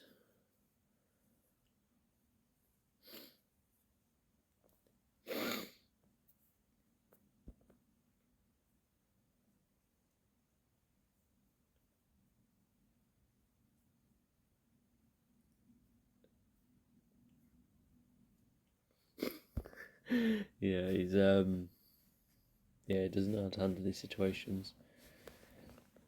But yeah, Tori's really keen on that rematch because even if it's keeping everything on hold until the tournament, which is a part of the theme of this season, yeah, Tori's just can't wait for it. But yeah, it's just if like the mother of your foe is trying to help you, you just wouldn't know what to think, and it's just it's a common way of responding, depending on what your situation is or what's going on. Anyway, that park thing has made a tad of a laughing stock. Oh no, that blocking wasn't intentional. I wasn't sure it was already like deep conversation. Oh god, he got a little bit spooked. Yep, so that's who his brother is. And after, Daniel being talked about the one with karate, so that's karate is a more complicated subject because outside of a couple of situations, karate has to be used at a good enough time to which he kind of understands. Oh, actually, no, he kind of misuses it because of with how Cobra Kai works, he kind of becomes the aggressor with the various situations, and it just makes him more powerful, and as a result. Anyway, so this story is pretty much split in three sections, which is the introduction with Kenny, more involvement with Daniel's son. Daniel and Johnny teach each other various methods. I guess we have Robbie, being a big hand in teaching Cobra Kai some Miyagi tricks. So outside of a couple of other cases of Cobra Kai learning Miyagi, but if that's the only scene, that's definitely enough to communicate that. We see how that pays off because Daniel does pick up upon it. I remember that, and then we have Amanda and Tori as well, with with Chris in between, helping Tori and then seeing Amanda. So yeah, I don't remember the last time I managed to section an episode like this, but it is just because introducing another character is a bold move, and with the amount of time given, because there's you don't really see any other students, so even if as you'll find out more, so introducing Kenny is it's an idea that works, and it is still playing the concept of why don't we make another Daniel LaRusso, but someone who ends up in Cobra Kai instead, which maybe that's Miguel, but even then, it's still going into Chris and Terry's way of Cobra Kai. Not to mention, Kenny kind of becomes the new top student, especially in season 5. So it is, it's just there are just various cases where you're like, you know what, I'm glad he's been added, because if I was to write it, I wouldn't have wanted to add any more students, especially with Terry coming along. That's one amazing new character to add to the roster. But just as things play out at the moment, it's it's so fine. Oh god. Oh, sorry, that was the loudest sound. God, I wish there's a way to hint to sneeze. Actually, hopefully, if I remember, I'll put a note on. Yeah, sorry. Anyway, but that's how it's sectioned. So I guess we'll start with Amanda. It goes from tormenting Tori. She later explains that, she was only there to warn him, not take away her job. We see how it later bothers Tori, especially with her acting up and in karate. Even, despite Kreese's extreme ways, he still wants an order with his students, especially with like Tori being well behaved enough. And then, Kreese later sees Amanda. Amanda then sees the situation, and then she's now just trying to help her, which Sam doesn't even know yet. So we'll later see how that comes about. But with Daniel and Jolly, they teach sort of the various methods, their ways of karate. Not only the moves, but just the kind of environments. Daniel's all nice and peaceful, and even they kind of use words against one another, such as Johnny's no be there, but he kind of uses that as an excuse to not be in the situation, so Daniel's left on his own. And there's Daniel saying, oh, you know what, who is the coolest dude out there? It's Miyagi and his way of karate. So to do that as well, just a really neat detail. Because what got me into the show in the first place was just learning more about martial arts. And granted, I've been given a much bigger package with getting to a point where I'm invested in this whole universe, possibly one of my favourite fictional universes. So just to learn more about the styles of fighting in that way, it's it's great stuff. And then there's Kenny's beginning, which just seeing his routine, see his struggle, see does because I think he is like a first stage student. He might have seen that he's moved over there because with his brother being thrown in prison, and not to mention the dad moving, either of them could be reasons why he might have just moved recently. That's something I'm assuming because I don't think it's been mentioned, but I think he would have entered karate far earlier if he wasn't new. So just like the right building blocks, and for him to be the brother of someone, it helps that prisoner who Robbie encountered, to make him more relevant in the story, which it's a nice touch. We never see Kenny's mother, but it looks like she's always been busy. But assuming I think Kenny is in the following season, so if we do get to see his mum, and I don't think he has any siblings. No siblings. So and I guess learn to see more of Anthony in school. That's something I've never seen. So it's a nice touch, and also seeing how Tori works in her job, which it's just more learning about one another, and also just seeing what what younger kids are into, because this is a younger generation. None of them are teens, and it looks like they're like pulling pranks on one another and play video games. I think it's just getting a younger perspective, which is part of, well, not only Kenny but Daniel's role in the story as well. Plenty of action, with the training and then the hockey thing, not to mention the training montages. So despite being action heavy, it still achieves all of that lot. So really cool. Oh, yeah, I'm gonna blow my nose. Right, hope you enjoyed that one. I'll see you in episode 3. Hello. So season 4, episode 3 of Cobra Kai. Once again, I keep forgetting. I think if I remember, in probably the final stream, we'll talk about the episode meanings, depending, well, the title or the episode's meanings, because I think that would be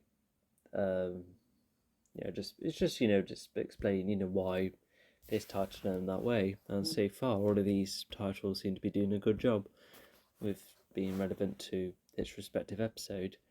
I think this is the episode where not only does Terry become a bit more involved, but I think that's where the kids are introduced to different ways of karate, because the word fly reminds me of something. I think this is where Kenny tries to join as well, but we'll see how this episode juggles with that, and it's doing it very well. Even if the last episode doesn't have Miguel nor Samantha in, not even Terry, It's still just emphasising more focus on certain things that's needing the focus on, because you don't have to have certain characters all the time, as long as the main ones, i.e. Johnny and Daniel, are always there and always having the most screen time. Then yeah, I think that's what matters. Anyway, season 4, episode 3. If you get that ready, and we'll play together in 3, 2, 1. I won't do that again. These episodes start vaguely silent. Oh no, there's the Sony logo.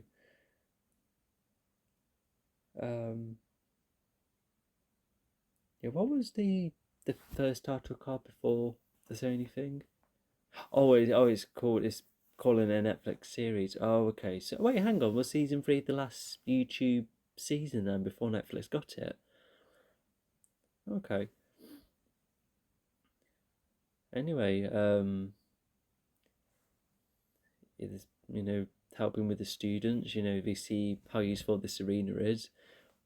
Introducing each other to new food as well, so that's kind of cool. Oh, they're practicing fighting. Even with I remember the scene. Daniel's like, you know what, whatever, as long as he's sitting there.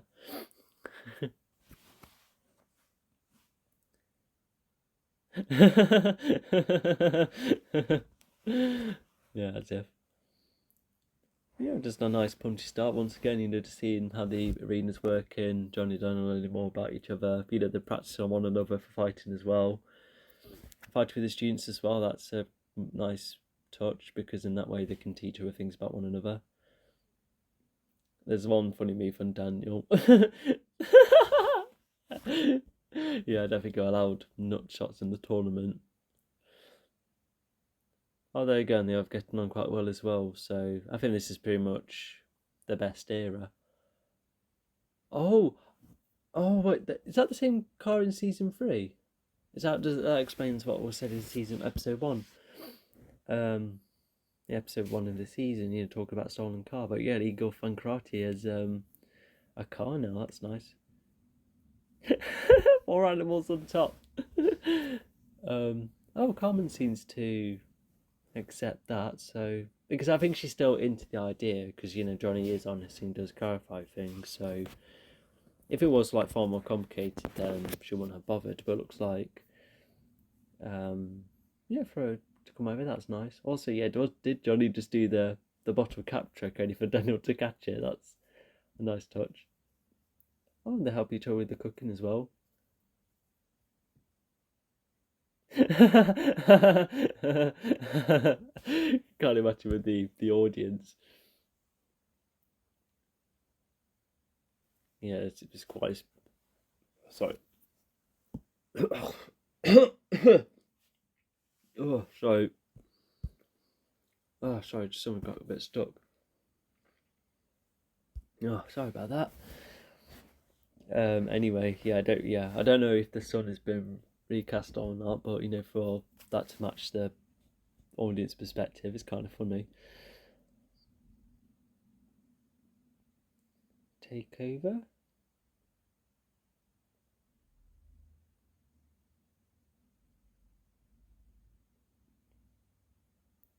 Okay, so now she's kind of getting rip taken about taking on the wealth and that. I'm a bit puzzled now. I just need to look back on it, but once again, Sam's a bit bothered by it.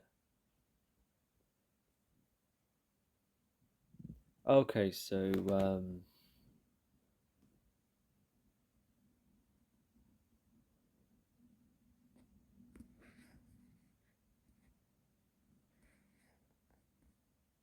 yes, it's about karate. They do well in their education. It's nice.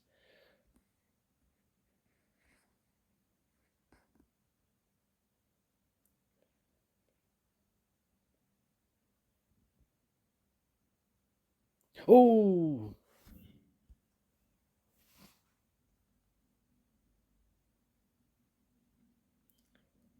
yeah. He thinks he's kind of blown it, but I think Daniel's fine with it. Yeah, the 4 kids are gonna get more puzzled. Yeah. Just going back, has Sam always been bothered about being accused of being a rich kid? That's something that I've never really got the impression of, even she does get mocked about it. But even then, the whole aspect of her getting what she wants, that the only kind of case that's happened is getting hold of Miguel while she always already had everything Robbie, so yeah.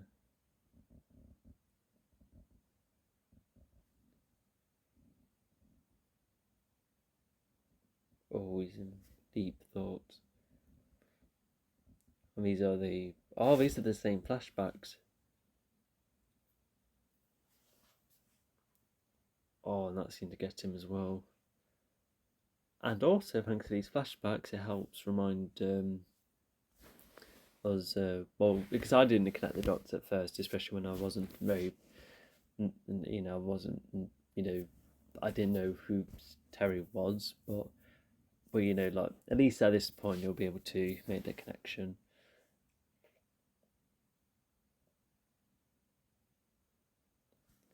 But yeah, like with Grease coming back, it's it's just all gone back to his head. It looks like he was unable to move on from it, and yeah, even different to his normal routine. He would be happy with these meals, but no, yeah. Yeah. So yeah, it looks like he's been bothered by the war, which you could infer a couple of times in the third film, but it looks like it's going to be more of a part of his character in this season.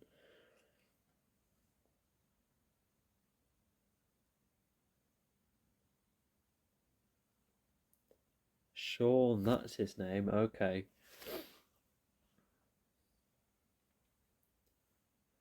No, that's part's clarified.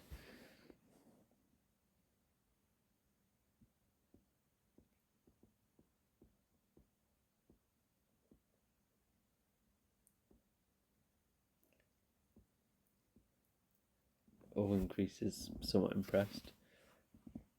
But yeah, he's been very stern with Kenny because yeah, passing the test that first. Yeah, definitely matches with how Crease gets hold of new students. Yeah, that's also something that we've never really seen in Cobra Kai. How does he get the students first? And looks like Johnny did well. At first before becoming more of a Cobra Kai student.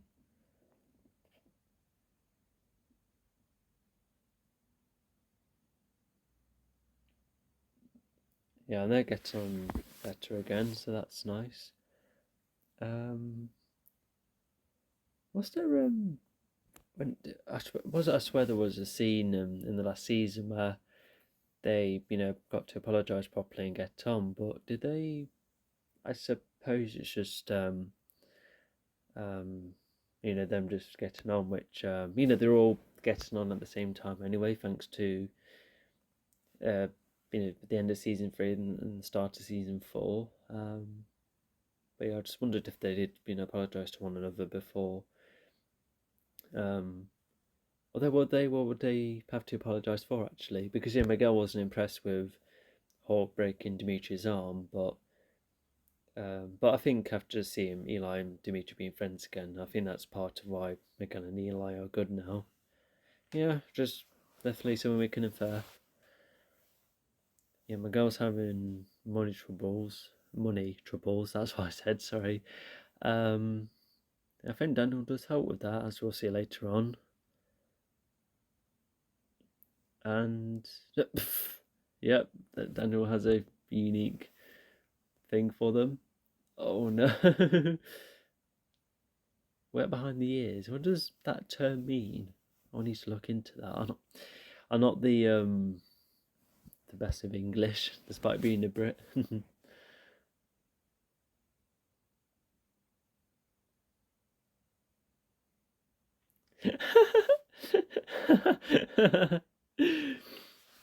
Eli must have, or other students must have spread the rumours or heard about it from Eli. So yeah, so just get them more of a heads up on um what Johnny's teaching methods are like.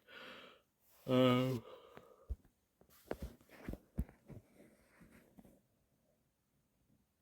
yeah, Johnny does seem to have this extreme method, which yeah, it's just like one of those ways of, because it's not because yeah, the whole karate thing they seem to be fine with, but it's just learning new experiences. Like trying to catch fish, which the whole idea is going around in circles and also being quick. So that helps with the whole Miyagi side of things. But then to try and jump over the building, I think it's just like a way to help with their fear. Because yeah, that's yeah, if you jump over a building, you probably feel like you can do anything. Oh, there you go. When was the last time Johnny said that? It feels like ages. Oh, even he gets to have a line. Because we keep seeing these extras and we don't always have lines. But for him to show concern as well, I guess it just adds to um, the personality of more of these students. Someone jumps. So yeah, Johnny's probably expecting at least one person. Yeah, Johnny and Sam never really got to chat with one another. So um, yeah, so it's a fairly alright step to go to. The way do they start their connection? Well, there's the car crash at first, but then for Johnny to try and teach Sam, yeah, like we'll see how the connection goes about. Oh no.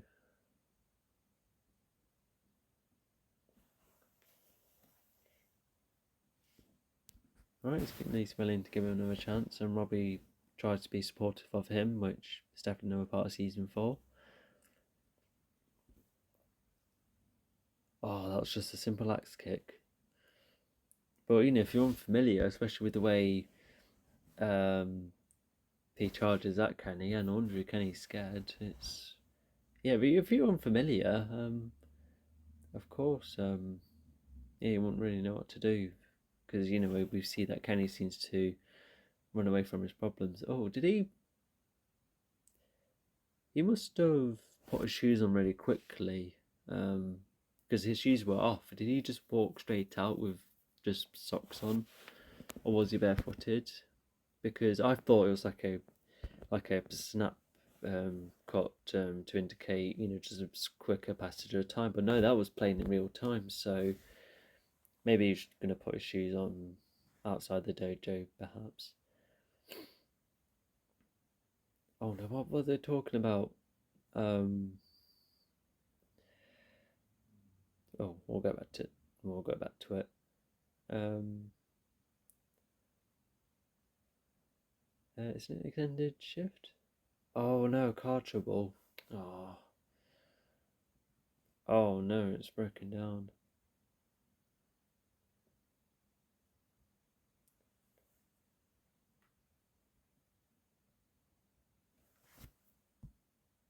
Yeah, of course he has to accept the help, because if yeah, he can't really spend any expensive money, especially with what Daniel was warning him of about apparently getting hold of a tow truck is expensive.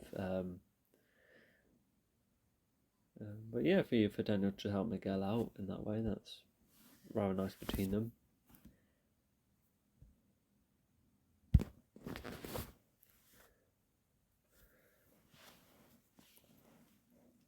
Bit literal.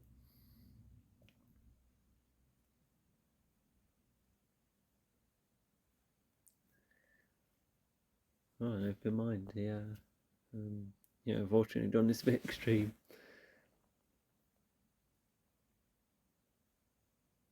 Oh, he's bringing that up again.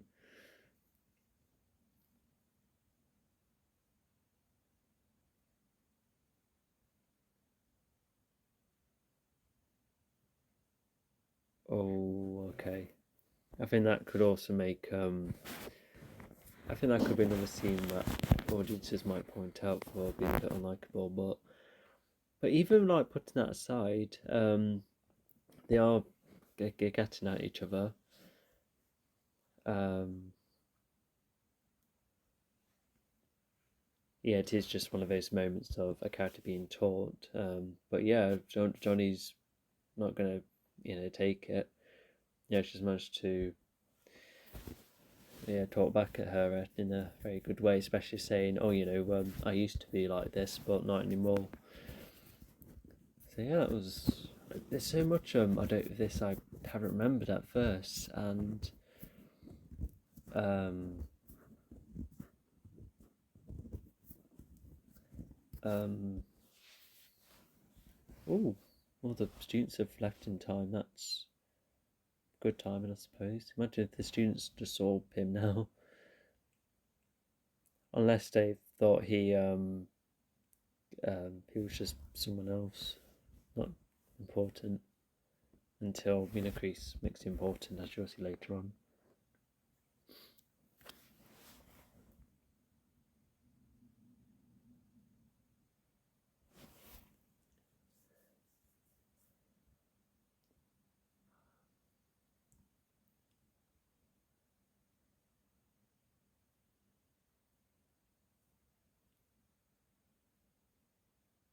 I was just trying to think of something else from the previous scene. That's why I was a bit silent for this long. But anyway, yeah. So Terry was aware that Crease kind of got inside his head.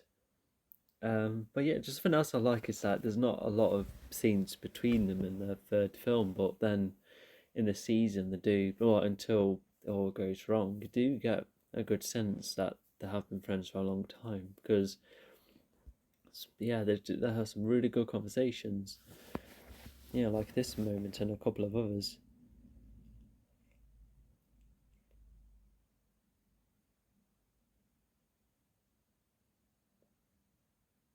Oh, yeah, because that's tied to how, because Terry, pies all sorts of people, in the following season. But Kreese may have had that idea at one point, but obviously, he wants Terry because they found Cobra Kai together.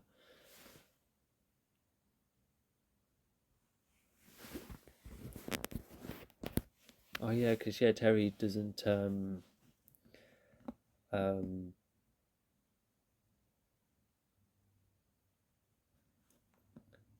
he doesn't. It's still not fully agreed, but he's showed off some moves, and yeah, we just seen a bit more of his fighting style. It's, yeah.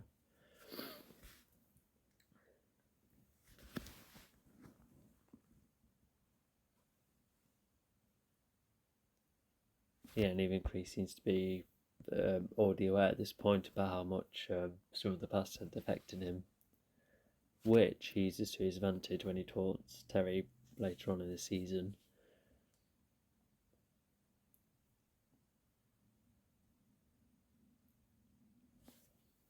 Um,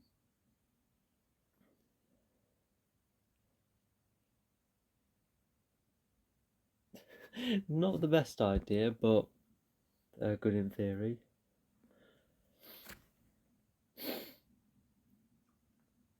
Oh no.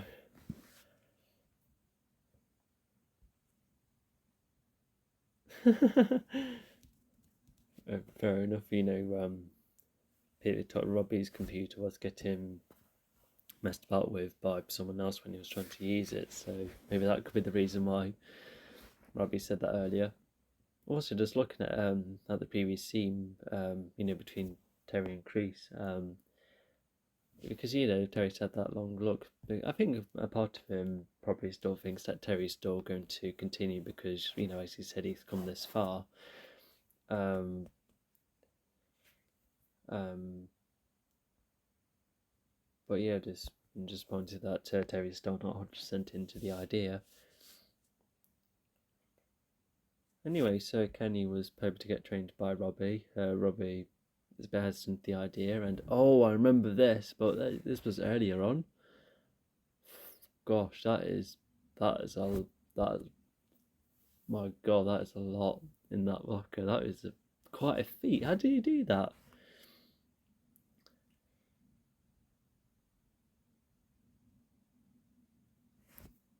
because yeah, what also makes it kind of interesting is that it could have slowed down Cobra Kai to try and teach another student in the meantime, which going to slow them down, which still makes because because they're goodies, you could say they don't have another student to focus on, and even another student, yeah, because even a new student they do get hold of seems to pick it up better than Kenny does, as you'll see later on.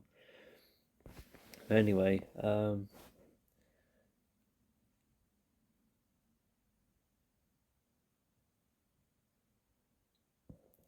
yeah, so that's where Robbie has an idea because um,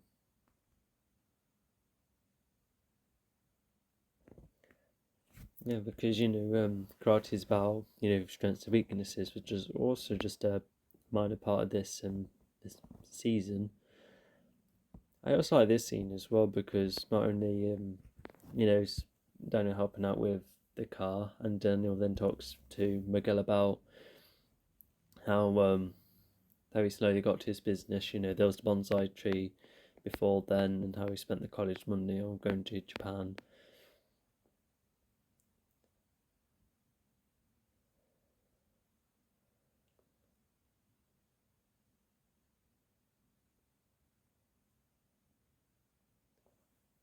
Yeah, Daniel he's really built himself well. And yeah, because also like the surprise to Johnny used to be rich. Miguel thought that Daniel was always rich, but no. Anyway, Daniel was getting.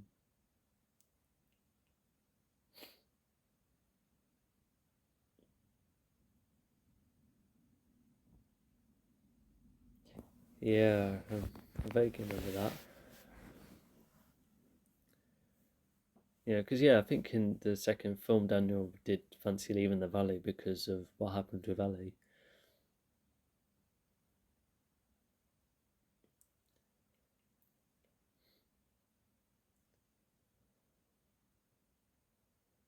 And then that's where Daniel talks about the philosophy of circles, which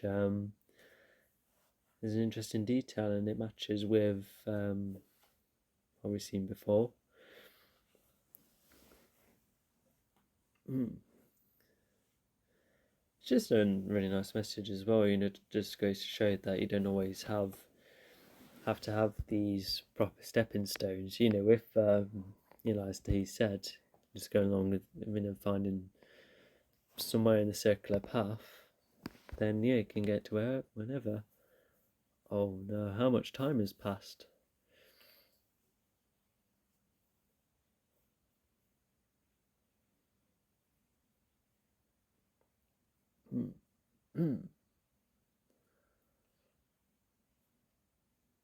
Oh, Daniel's trying to ask.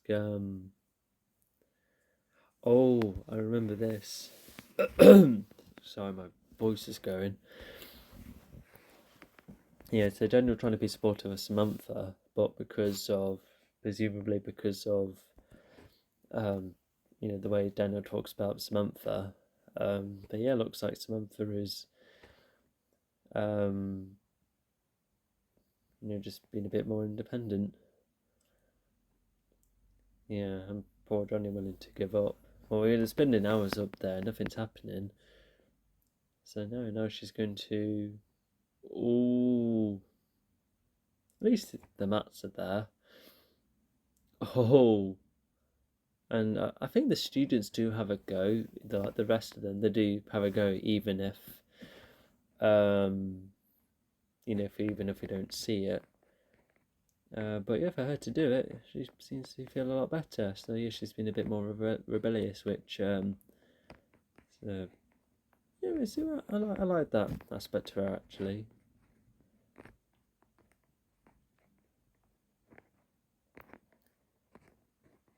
Yeah, because he later discharges this message, which because he can't really have his life back to normal after what happened, and then there's this really nice detail as we see that Yeah, he used to have a tattoo which used to be similar to Crease's with the whole snake theme. And yeah, we also see how Crease first got his, which is really cool. We get to see more clearly what it was. Oh, that is ace. Oh, yeah, they are exactly the same. But yeah, we had some skin representation about how um, Terry may have tried to move on, but whatever's still in him is still within him.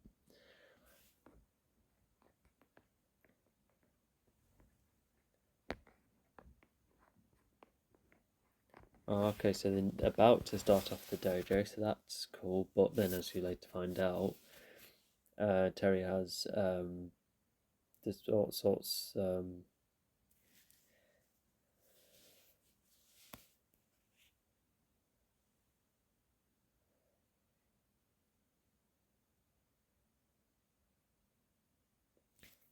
Yeah, which is fair enough. It also explains why Kreese kind of ran the dojo on his own back in the 80s.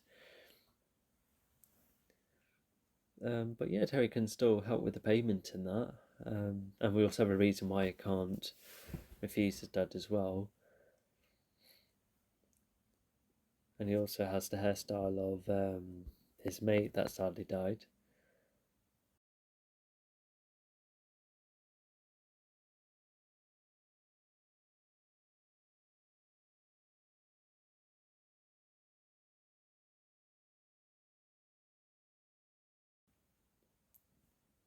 Oh, I wonder if that was the first time that philosophy was introduced.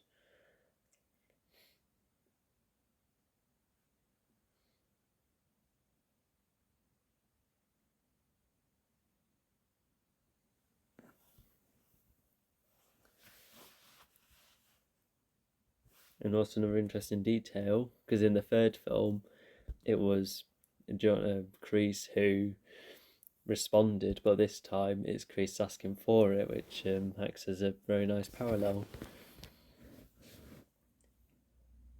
But yeah, like Terry's just looking back about how Kreese, was like even if Kreese, left him behind after the 1985 tournament. Yeah, but deep down, Kreese wouldn't really want to give up on Terry. Probably never did, despite what overcame him. And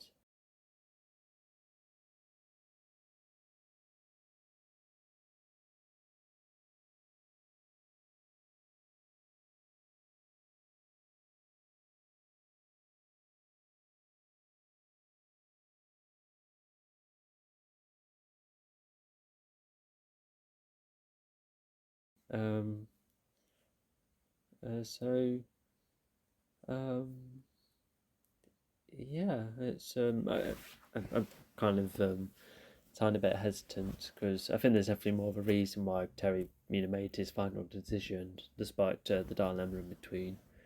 But from what we've seen, it just doesn't look like an easy choice for him, evidently. Anyway, Johnny's using his own lesson to help, and oh, bad time. At least he hasn't said anything too bad. Oh, okay.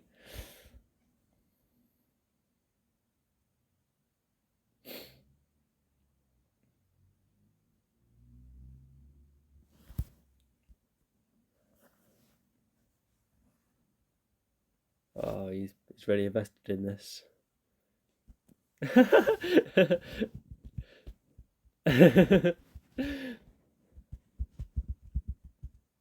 Oh, and also, yeah, there was like some similar shots, with how Johnny and Sam, how they take the leap, but just different leaps. Oh, Carmen wants him to stay.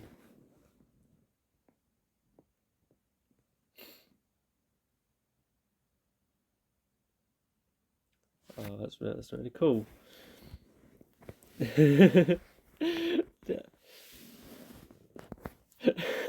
No, no siblings, unfortunately. Oh yeah, and Robbie's been helping Kenny, so yeah, we'll see how it pays off.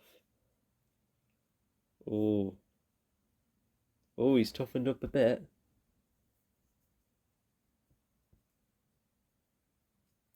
Oh, and yeah,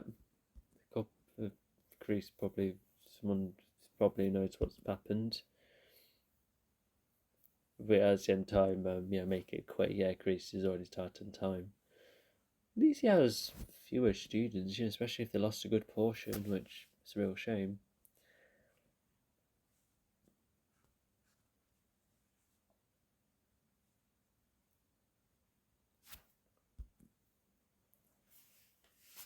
Yep, so it's just like school. And Greece doesn't really like this behaviour, especially with telling Kyler off last time. There we go, Kenny's just remembering his strength. Ooh. Yeah, he has speed. Although Kenny was still on the map. Oh, okay.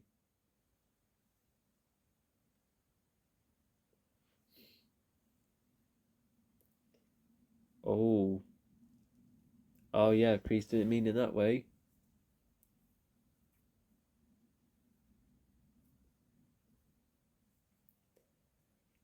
Yeah, Kenny's now part of the dojo. Yeah, just being fast and he has his own unique fighting style. Yeah, and that's yeah, Chris seems to be fair enough. Fair enough. Sorry, that's pretty hard and tricky to say. Maybe you should keep his arms bare instead of wearing the hoodie. Oh, now there's that look. And yeah, but it's like one of those occasions where it's just letting them work out for themselves, because that's what Miyagi-Do kind of does. It tries to keep you learning in your own time. Even Chosen does that in the following season. Oh, they think he's nuts.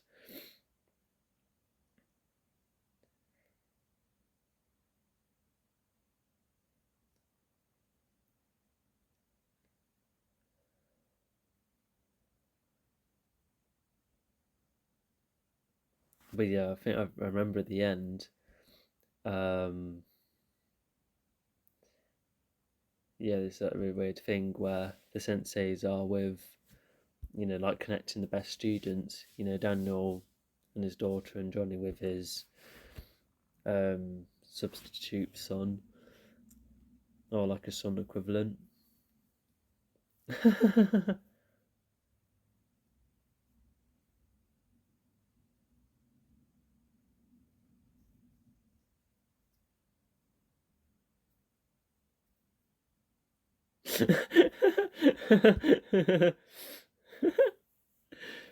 Yeah, they seem to get on somewhat nicely. That's nice.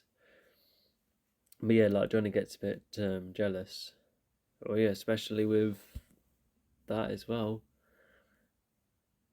Yeah, he's made another one. That's cool. I wonder how those are made. It must be a special type of stitching, and I wonder where they get it from. Yeah, it's where Johnny gets a little bit jealous, which becomes part of their falling out.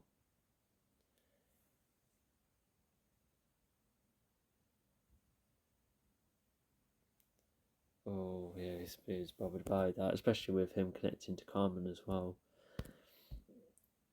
Alright, so that was a really good episode. So yeah, we're still like the beginning part of the season. We're building everything up and getting the show in motion. I'll be as quick as possible because it's meant to be my bedtime. I've gone a bit more beyond than I should. But yeah, I'll just summarise it. Just very cool episode. There's some action, especially with the training and the senseis taking on each other's, swapping students and using their own methods. Even the students having to go fighting the senseis just once again exploring, which is really cool. It definitely adds a bit of setup with Miguel and his, learning that side to Miyagi, and with the whole circle element, which definitely pays off, and Sam taking a leap, which John even uses himself, which is cool. And him and Carmen are getting on, and even little bits like the senseis having to go with each other's methods, like more of it, like the relaxing, and even like sharing food, which is a nice touch. And yeah, Terry's going to be more involved. Looks like. I wonder how Terry does let Chris know that he made the final choice. I guess that we'll have to see. But he's definitely back, especially when he pulls up the ponytail up. The iconic ponytail looks so cool with it, and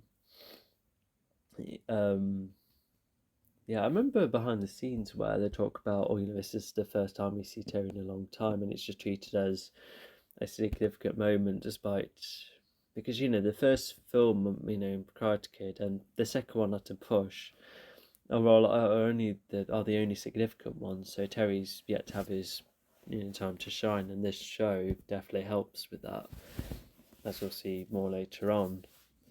But yeah, like all of that vegan stuff, and other doctors and the other staff members and that kind of way of life, it's definitely out the way now. Granted, he's still wealthy, but yeah, he's definitely moved aside from that. He's nearly back to his old self, and I say nearly because yeah, he's, like I said, he's still vaguely different with what he's like in the third film. And also, yeah, just seeing both of the main families to share the house meal. That's also cool. They're kind of grown closer, but it's mainly thanks to Miguel and Sam being together, which keeps them together, even if when the low point happens in the middle of this season. Oh god, this ulcer. Anyway, and we also see, yeah, like I said, Miguel, being quite keen on Godot, and yeah, although that's just that's also coming with Daniel being very helpful, and then there's Sam who isn't always keen on Daniel, telling her what to do, and just other ways he seems to label her, like even if it's unintentional, at some place, far as I can remember, and yeah, and some decide to be a bit rebellious, especially as she gets on also with Johnny. So yeah, just adding more to the dynamic, and just seeing Johnny's jealousy at the end just shows more on what they need to work on with one another, and that is yet to be something to get over. And Kenny's joined the dojo after Robbie helps him find his strength, and seeing Chris for the first time and seeing how Chris would handle new students, especially with a trial, and also fitting in new students about the tournament. Yeah, it's just seeing how it works and seeing how flexible it could be. And I really like the flashback between Chris and Terry as well. There's they have the same tattoo. You have all sorts of reasons why Terry hasn't been as prominent as you would have thought, and yeah, just once again filling more gaps and answering more questions. It's great, and also just setting up, like the idea of no fear in this dojo. Also, Chris being keen on tournaments even without students yet, because there's another flashback in the 5th season, which definitely takes place a good few years after.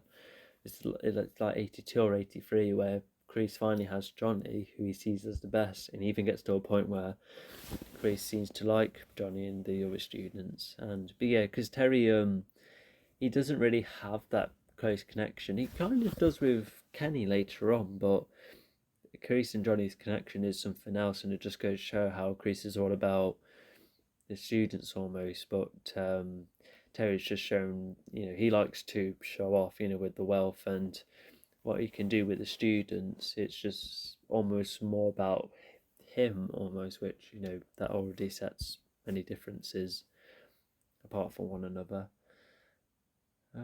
But yeah, I'll stop right there because it's already getting a bit late for me. But yeah, I just really like these really awesome stepping stones and just everything going along. It's just still really going really well. Really adds into the theme it's establishing. Um, yeah, we'll end it right there. I'll see you in the next episode. Goodbye.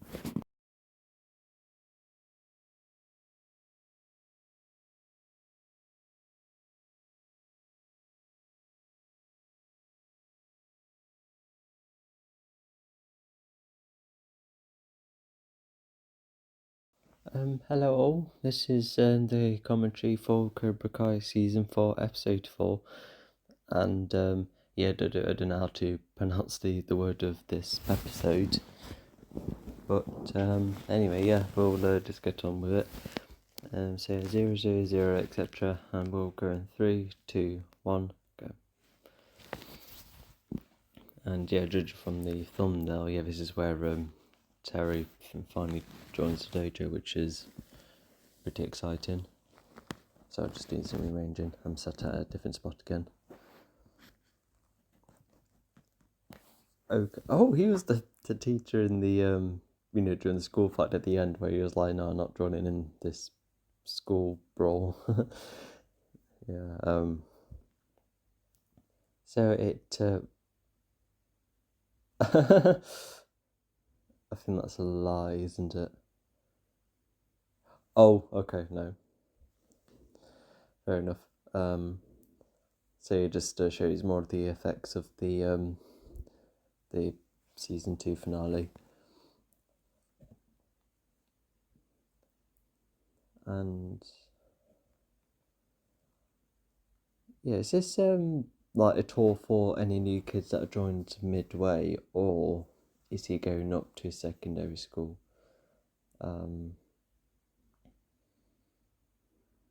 Although it could be like a different building for a different year. Who knows?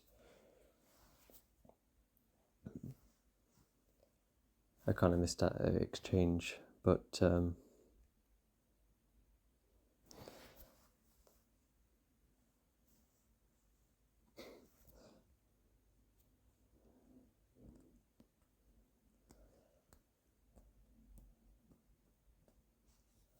then this is where like the morality kind of stuff comes about again, because Kenny's the victim in the scene,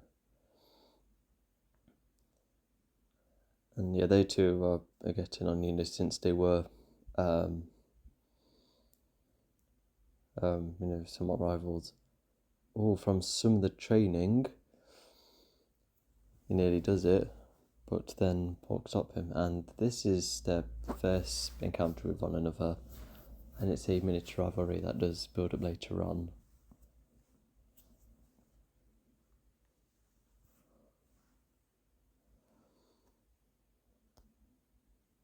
Considering the whole Miyagi days, when they joined them, you would think that there would have been like less picky on people, but I just suppose the rivalries can be that toxic. And this is they're training each other's students.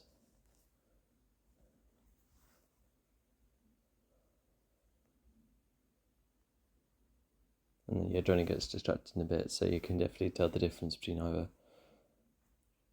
Johnny, don't get distracted. Oh, no. And then, then he gets into trouble for something which was an accident.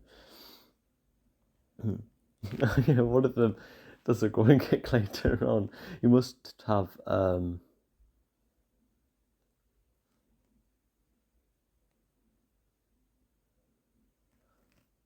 some other advice.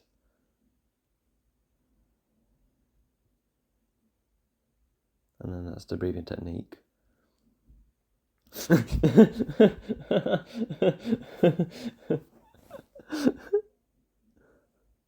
What's the call? So Chris must have like lifted his leg up like far too close, and as funny as it is, oh, hang on.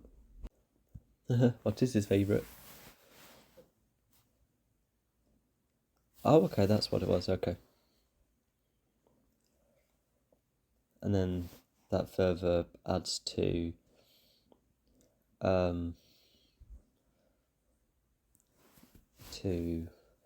sorry, I was just trying to find the words. Yeah, just Johnny like kind of scared of losing Miguel. Well, obviously that's not the case. It's just Miguel's just very interested in Daniel too.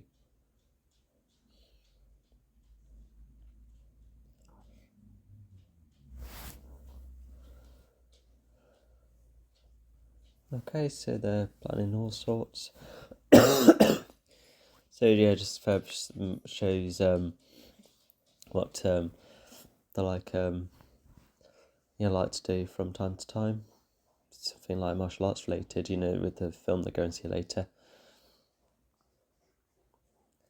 And then Cuddy tells them about that immediately.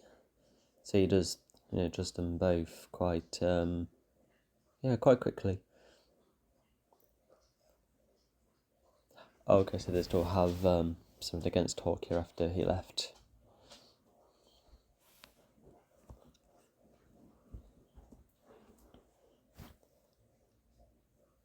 And then, this is where he gets a visitor. Yeah, because what I also find interesting is that Johnny and Daniel, they're completely different, but with Chris, it's I can't say exactly the same because they do both have their own principles, but they still add into the same dojo, which is quite interesting. Or well, the way he just enters.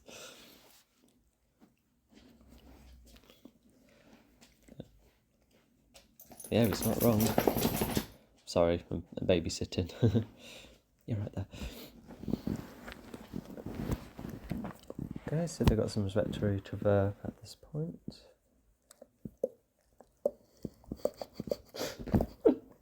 You're hijacking my recording.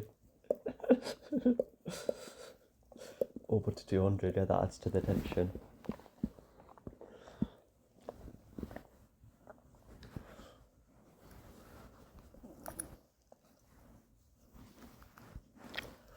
Okay, so they are expecting more, which is tense, but it's possible if they work towards it.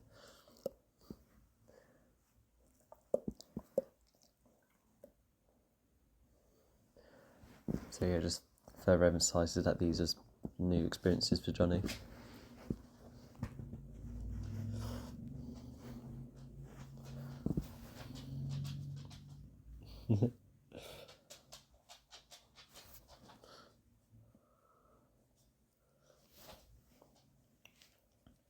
I think Carmen would have had like a quick glance of being like, wait, what? But obviously it's all innocent.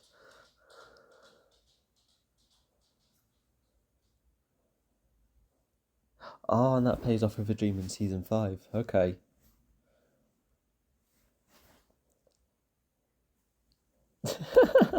Okay, that's the kind of analogy I wants to go for.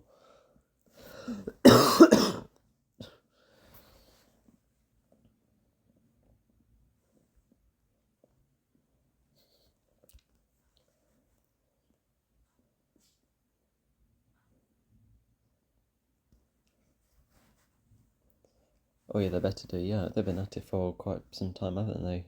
Since like later in season 3.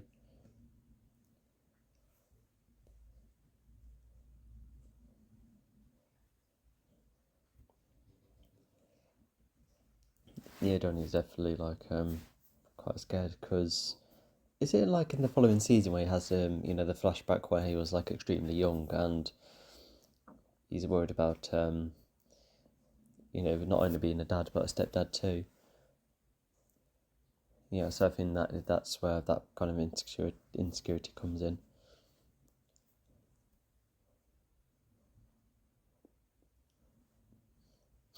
It's an activity that's fun. There's nothing wrong with doing something on a Saturday. And so this is like an opportunity for Daniel and Miguel to not only like have a chat and see how they bounce off, but they have the history teacher, is that the same one as their first film? Sorry. But yeah, they both have a shared interest. Although weirdly enough, Miguel doesn't really Or if anything, maybe that's what his education is going towards. I think that's how that might pay off, because I wouldn't really know what else he'll be interested in. There we go, we fixed it. Yeah, I quite like the look of the garage as well. It's like nice and modern.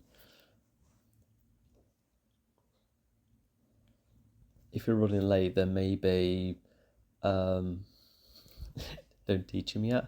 But I suppose there's no time like the present. Yeah, God, yeah, learning how to drive is like extremely hard. Wait, is that an automatic? If he's, why is he? Oh, is it reversed to get out? Is that what it was? Okay, because yeah, I don't know, because there's between the manual and an automatic, the cars can look similar.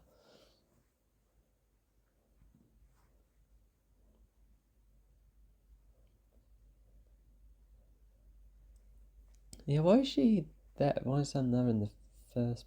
Is it to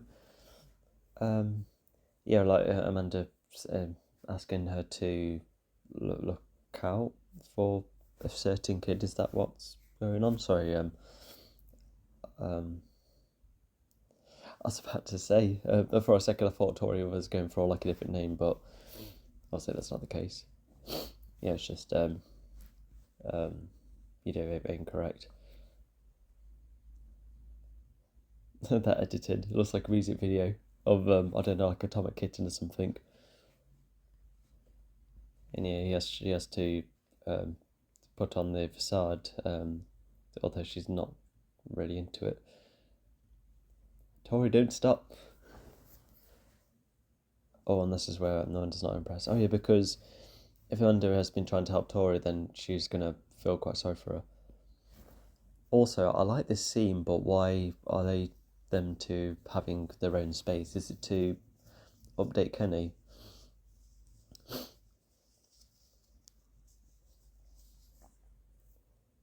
Oh, Kenny. Yeah, I think Kenny is like just very confident with like the punching and that. But it turns out to defend. You know, that's got a long way to go. And then this is almost like one of the early hints of mixing both, dojos together. Because even if Robbie switched sides, he still likes to use what you learnt. And then you have Terry right here, really defining what balance is. So you kind of use it in a more simplistic manner. So about Chris has updated, Terry about Robbie, and Terry's just like very interested, even at a point where he tests him later. But yeah, this is like pretty much the first time of, well, probably like more like the second time of seeing Terry in action, and yeah, it's so good. So yeah, Robbie's like really key to win. So he's always, it looks like that loss in the season one tournament still gets to him, because as we're later find out, there are definitely like hints where he wants to be a champion. Well, yeah, more so later in the season. And then Terry has an extremely short going once a turn. But yeah, Terry does have it in him. And not to mention, season 5 shows how he's willing to go against kids, which is kind of fresh. He never really fought kids in the. I know he did fight Barnes when he was younger, so there was that.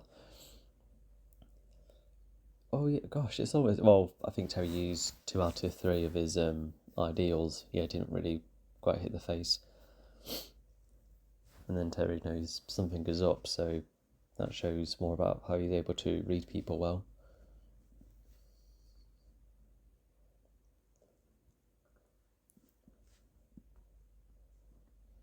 And then I think that line kind of is similar to when Terry doesn't want to remember the time in the cage, because he knows what it's like for it to be brought up only for to like affect him. Yeah, when's the last time he was on Facebook? Yeah, and also that'll be like a second attempt, just seeing how well Miguel is standing. Not to mention, oh my gosh, what's the results like?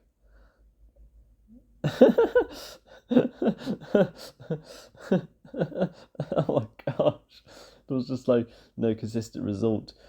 Yeah, I remember in my college we were like taught how the search engine works, and it's going for key points as opposed to just like trying to calculate an entire sentence. The good guy always wins. Oh yeah, so that is almost like slightly representative of the quadrilogy.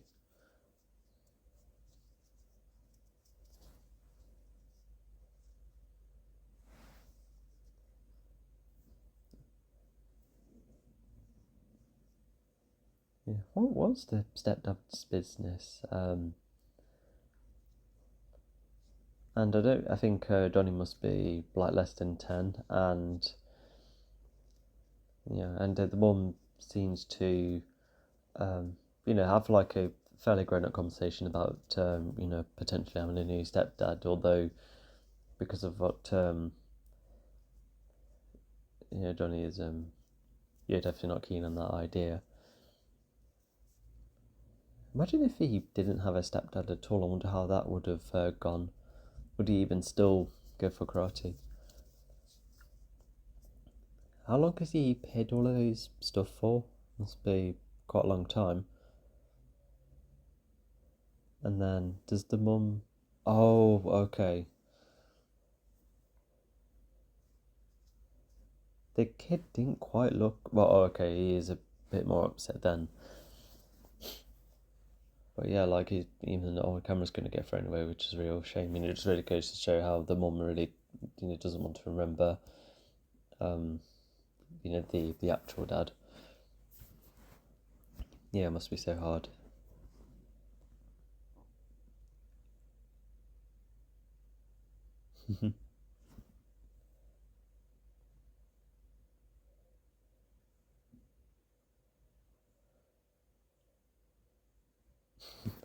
So yeah, even that's getting expanded upon as well.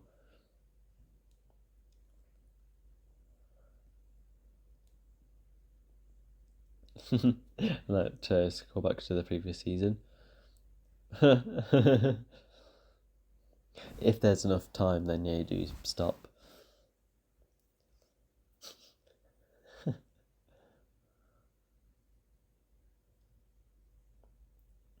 Obviously, let's find out Miguel does learn his lesson.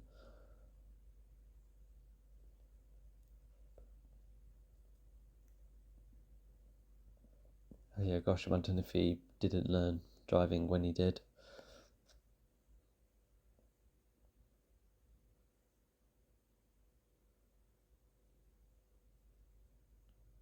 And that somewhat pays off in the following season. And then this is where and Daniel's all caught up.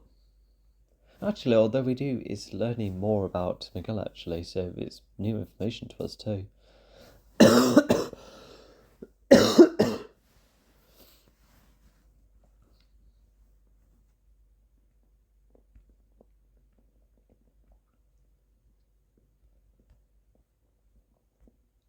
Yeah, and he understands that more, which is really nice.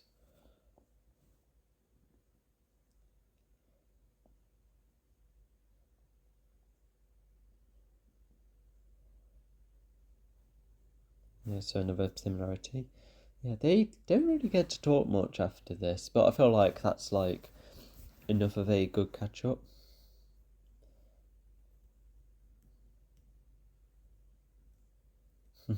Yep, lesson learned.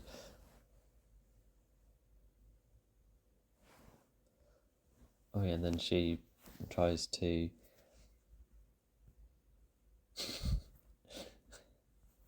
I wonder what how this happened in the first place. But the kids were like, "Hey, tell me a story," or unless the Tori was like, "Hey, gather around," because when you're hired for something like this, you have to show to be active and and actually do something. But yeah, I wonder what else the others are doing. There's no more mermaids in the background, it's just residents. Oh no, she has to have to make up lyrics.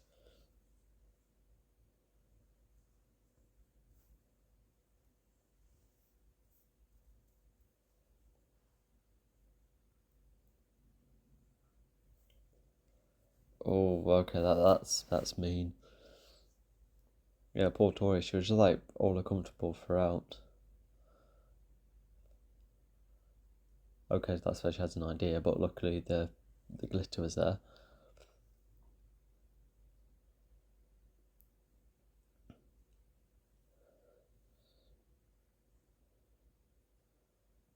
Yeah, I hope when the chuck happens, I hope none of it like ends up in, like Sam's mouth or something. That wouldn't be very nice.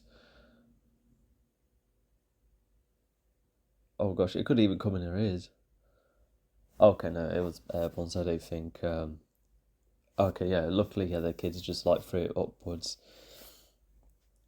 and I think previously Amanda would be like extremely defensive, but knowing what's happened, or what's been happening, yeah, she's not like that at all. Imagine if Amanda did get defensive then.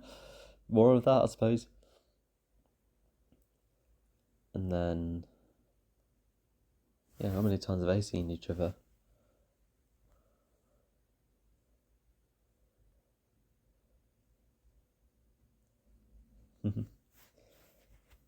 Yeah, fair enough. And yeah, this is a kid who Johnny hears more of at the end of the season.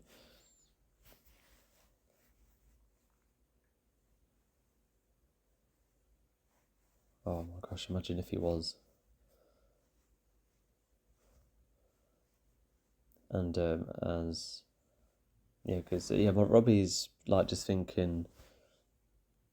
You know, he thinks more independently. And that's what makes him stand out.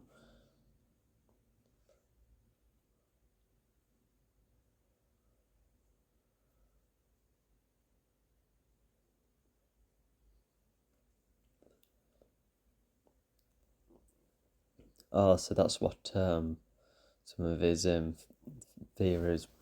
You know, they kind of fear Terry spotted earlier, and then you can see how it's affected.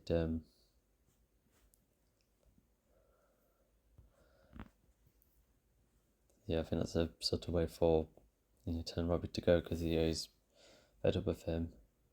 Oh, gosh.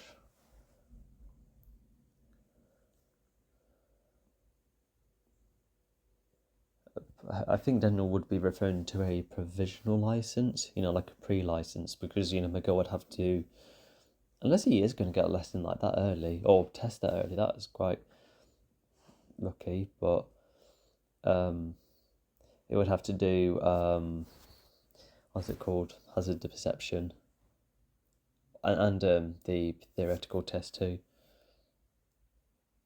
How long did it change for her to get change?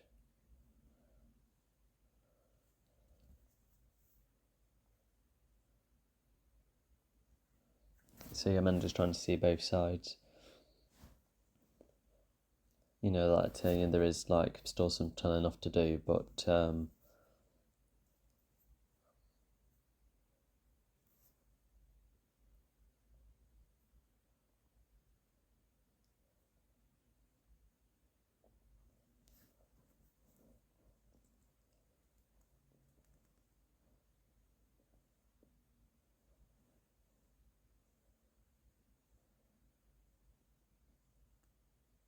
and then that's what Tori does later. And I think she does have like a decent think about it. He starts that picture in the wall. Okay, she's using like a soft surface for the bowl. Is it like a heavy bowl then? Might have to drink that quickly, the fizz will go. Yeah, because I found out that you kind of get the fizz back if you put it in the cold again.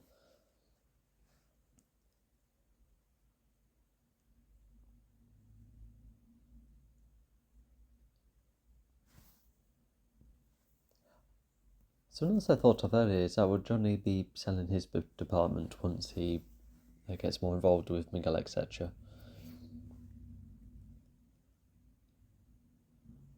So yeah, Miguel's just talking about, oh no, how's Johnny going to save their meal?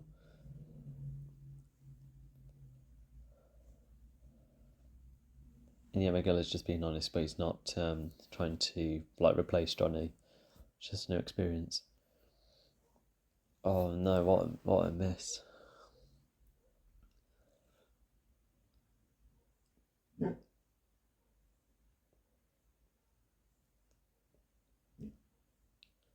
What's the opposite then? Yeah, I think that's something I kind of felt is that when I used to keep myself updated with the charts, and then I like the 80s music. I remember thinking, oh gosh, have I abandoned what I used to like? But no, it adds to the mixture. It's good to have a varied taste. Mine is extremely varied. So Miguel's trying to make up for him, so that's nice.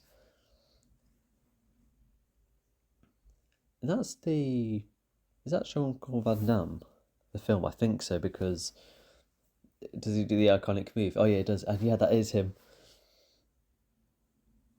Oh no. Sorry. Um,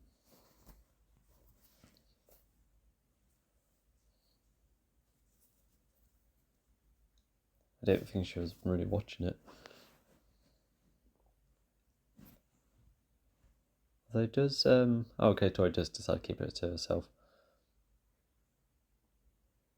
And yeah, Kenny's kind of getting pushed around. With butter, I wonder what that's like. Who's paying for all of this as well, unless Terry is. Gosh, I won't be able to remember that. I'd have to do a note on my phone, but also Kenny has a good memory. And interesting enough, while Kenny's still getting the stuff, Robbie does try and cheer him up a bit.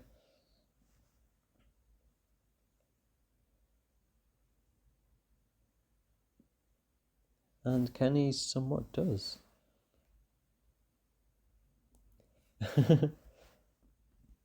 Yeah, never had one of those. Oh my gosh, how much?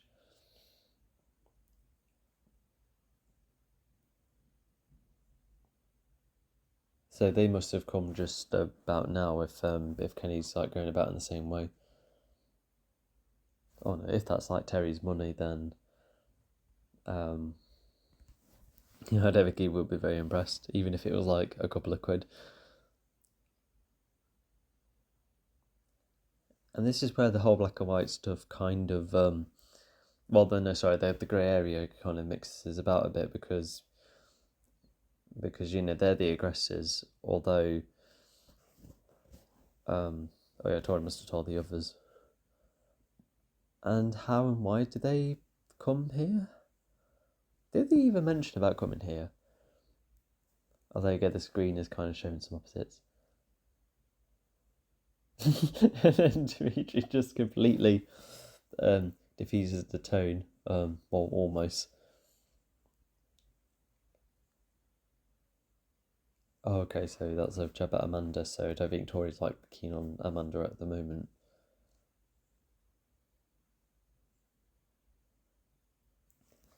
And then, as many people have pointed out,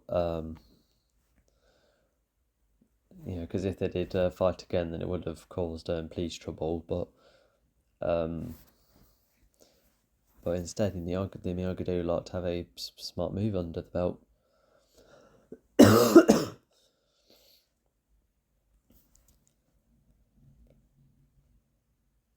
Not to mention, unless I think it's the water system. Yeah, there it is. That's all over the ground, isn't it?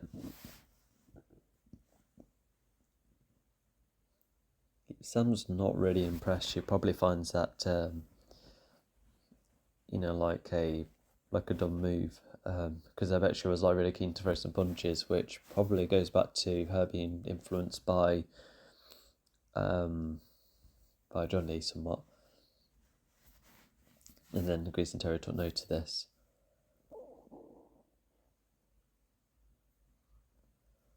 And then I think this where Terry has an idea. And then Terry has an interest in sorry for using that word. You're just reminding that the point of all of this was Cobra Kai's own goals, like it wasn't made to counter Miyagi-Do, so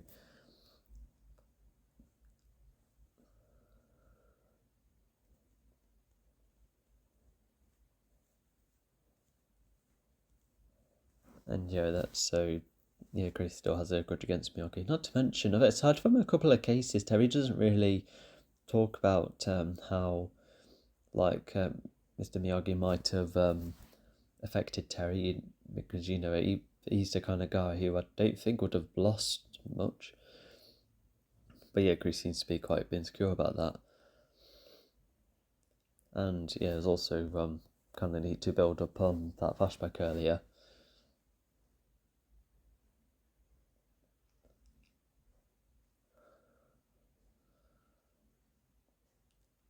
A partially meta line.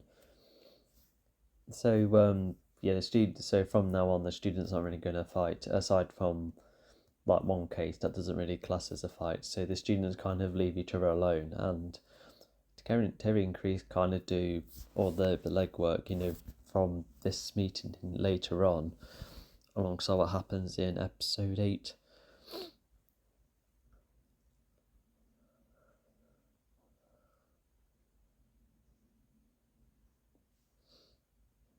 It was Miguel's idea. Okay.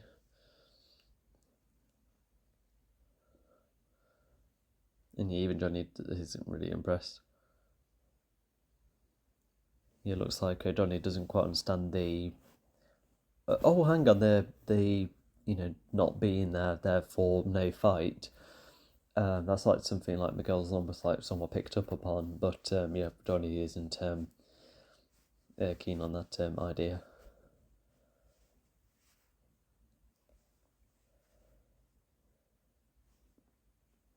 And then this is almost like the final straw, which kind of carried over later on. And I bet, oh no, it's been 30 years. Terry's shoes were shiny, weren't they?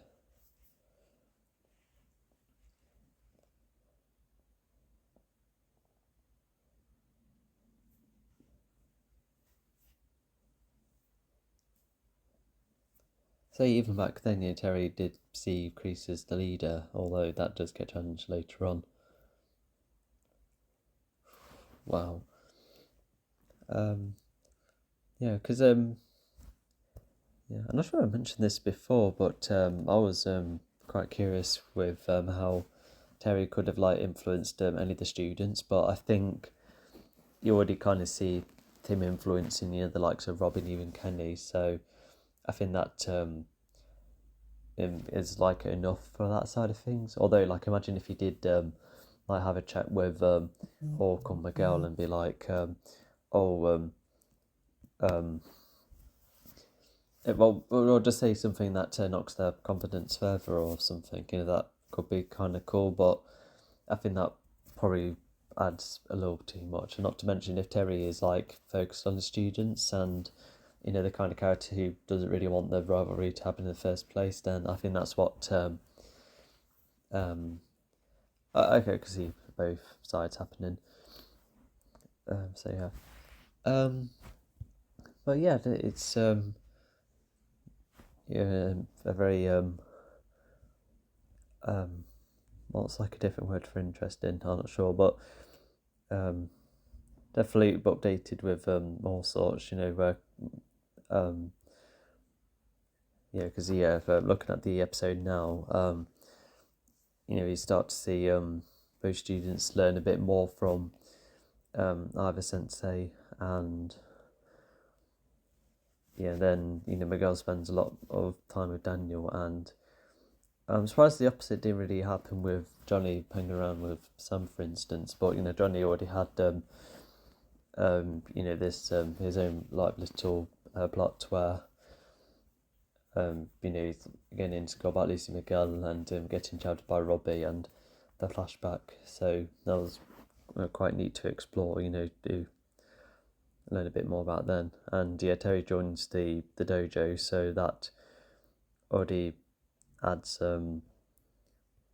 quite some intensity. And other than with Robbie and Kenny, and with when they were like, put 200% of the work in, we didn't quite see a lot of that. But the snippets where you see more of their senseis training them. So yeah, I think that's what I was thinking still happens later on. And then Miguel and Daniel's also quite neat. That's definitely a dynamic worth exploring. Although yeah, if Johnny and Sam spoke to each other more, I feel like that would have added more to like the parallel. I think that would. Yeah, I reckon that's probably one reason why a lot of viewers and reviewers seem to prefer other characters other than Sam, because it's like a bit of a missed opportunity. Like, granted, we do get some moments between Johnny and Sam which were quite cool and influences some of the decisions. But although if they were going to be with one another, like how would that go? Like, what kind of idea? I'm not sure. And and even Robbie's like further refined. Someone who's despite being on one side of the team, he's like making his own choices. So that I quite like, and he does confirm that, and he does look after Kenny and train him. So there's more of that, and trying to look out for him as Kenny continues to get picked on. So yeah, that does somewhat act like the almost like one of the main forefront parts of this story, which it's definitely good to progress that, considering how it pays off later on. And sorry. And we also have Terry finally getting involved, and I mentioned a couple of bits and bobs about Terry before, although the interaction with Robbie, and they like putting Robbie on edge, and the scene also helps confirms more of Robbie's motive and goals at this point. I feel because I think at time to time he didn't always know what he wanted, but thanks to putting himself in Cobra, I think he has more of an idea for what he wants to do and who he wants to be. And so I really like Dozy interaction, Robbie. I kind of would have once again, how Terry would have.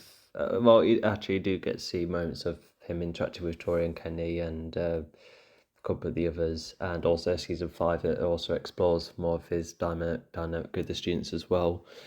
It's more similar actually, because when you consider the other senseis, they definitely have the students who they spend time with the most and who they connect to the most, and how their sentimentality varies between each person. But yeah, Terry, other than knowing Kenny quite well, and obviously his opinion of the likes of Robbie would have changed, when he left the dojo in the following season, but he's just quite stern and forthright with the lot of them. But I guess, Kreese at least has moments of connecting with Tori and Robbie, and a bit dismissive of Kenny at first. Although, I feel like Terry's a bit more similar with how he interacts with the others, which is, I think, is intentional, and it's a nice part as well. So really cool to see him get more involved.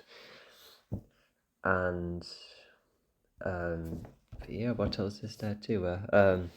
There's under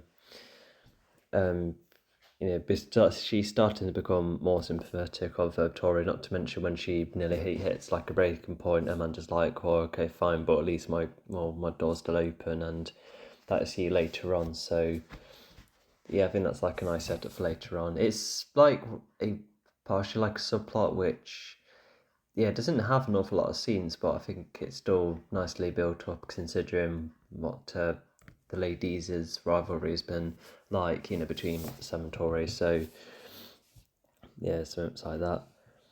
And yeah, I've always talked about Johnny feeling left out. That's like his like his episode story, I suppose, which nice to cover that, because it's almost like him getting a bit isolated. Well, granted, he did have Carmen around, but to do more connection with Robbie and feel like he's losing Miguel, and it feels a bit betrayed by Daniel slightly. So yeah, it does explore that idea quite nicely, and I feel like that already makes this episode stand out.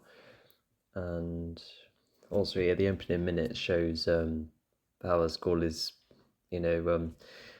how they try and introduce students around the school, and how the breakout at the end of the second season still affects the school image, and how changes had to be made, and yeah, just trying to overlook it, because thankfully it doesn't happen again. So even if it does remain like a massive moment in history, it is trying to adapt and move on. And yeah, if you don't hear from the school again, I think that's already a sign of it being this school is finally moving on. And I also really like the flashback as well, because is that the mum we hardly seen, and but also because we don't really know much about Johnny's dad, but so he left them, which is really unfortunate, and we don't know the reason though. Although it looks like because Johnny's mum seemed to like Sid, for the money, and presumably other bits and bobs. But if the wealth was like enough to draw her, then it looks like with the original dad, they weren't doing too well financially. Maybe that could have been like one reason why Johnny's dad left in the first place, or it could be anything. We might learn more like in the final season. I don't know how that will be squeezed in though. I could see that being very unlikely. And but yeah, we get some idea of what a younger Johnny was like. So yeah, it's a very substantive flashback, and also just seeing some dynamic between him and the mum back then. And also there, looking at the flashback now, it has like a bit of a grimy filter. So yeah, I do quite like yeah, it helps because most of season 4 is like quite well lit up. But to have this looking grime, it is suitable, considering this is pretty much a rough time for Johnny, and what he collects is as well, such as even beer cans as well. I feel like that's almost like a slightly foreshadowing of how Johnny would often rely on it, and the drinking, and yeah, it looks like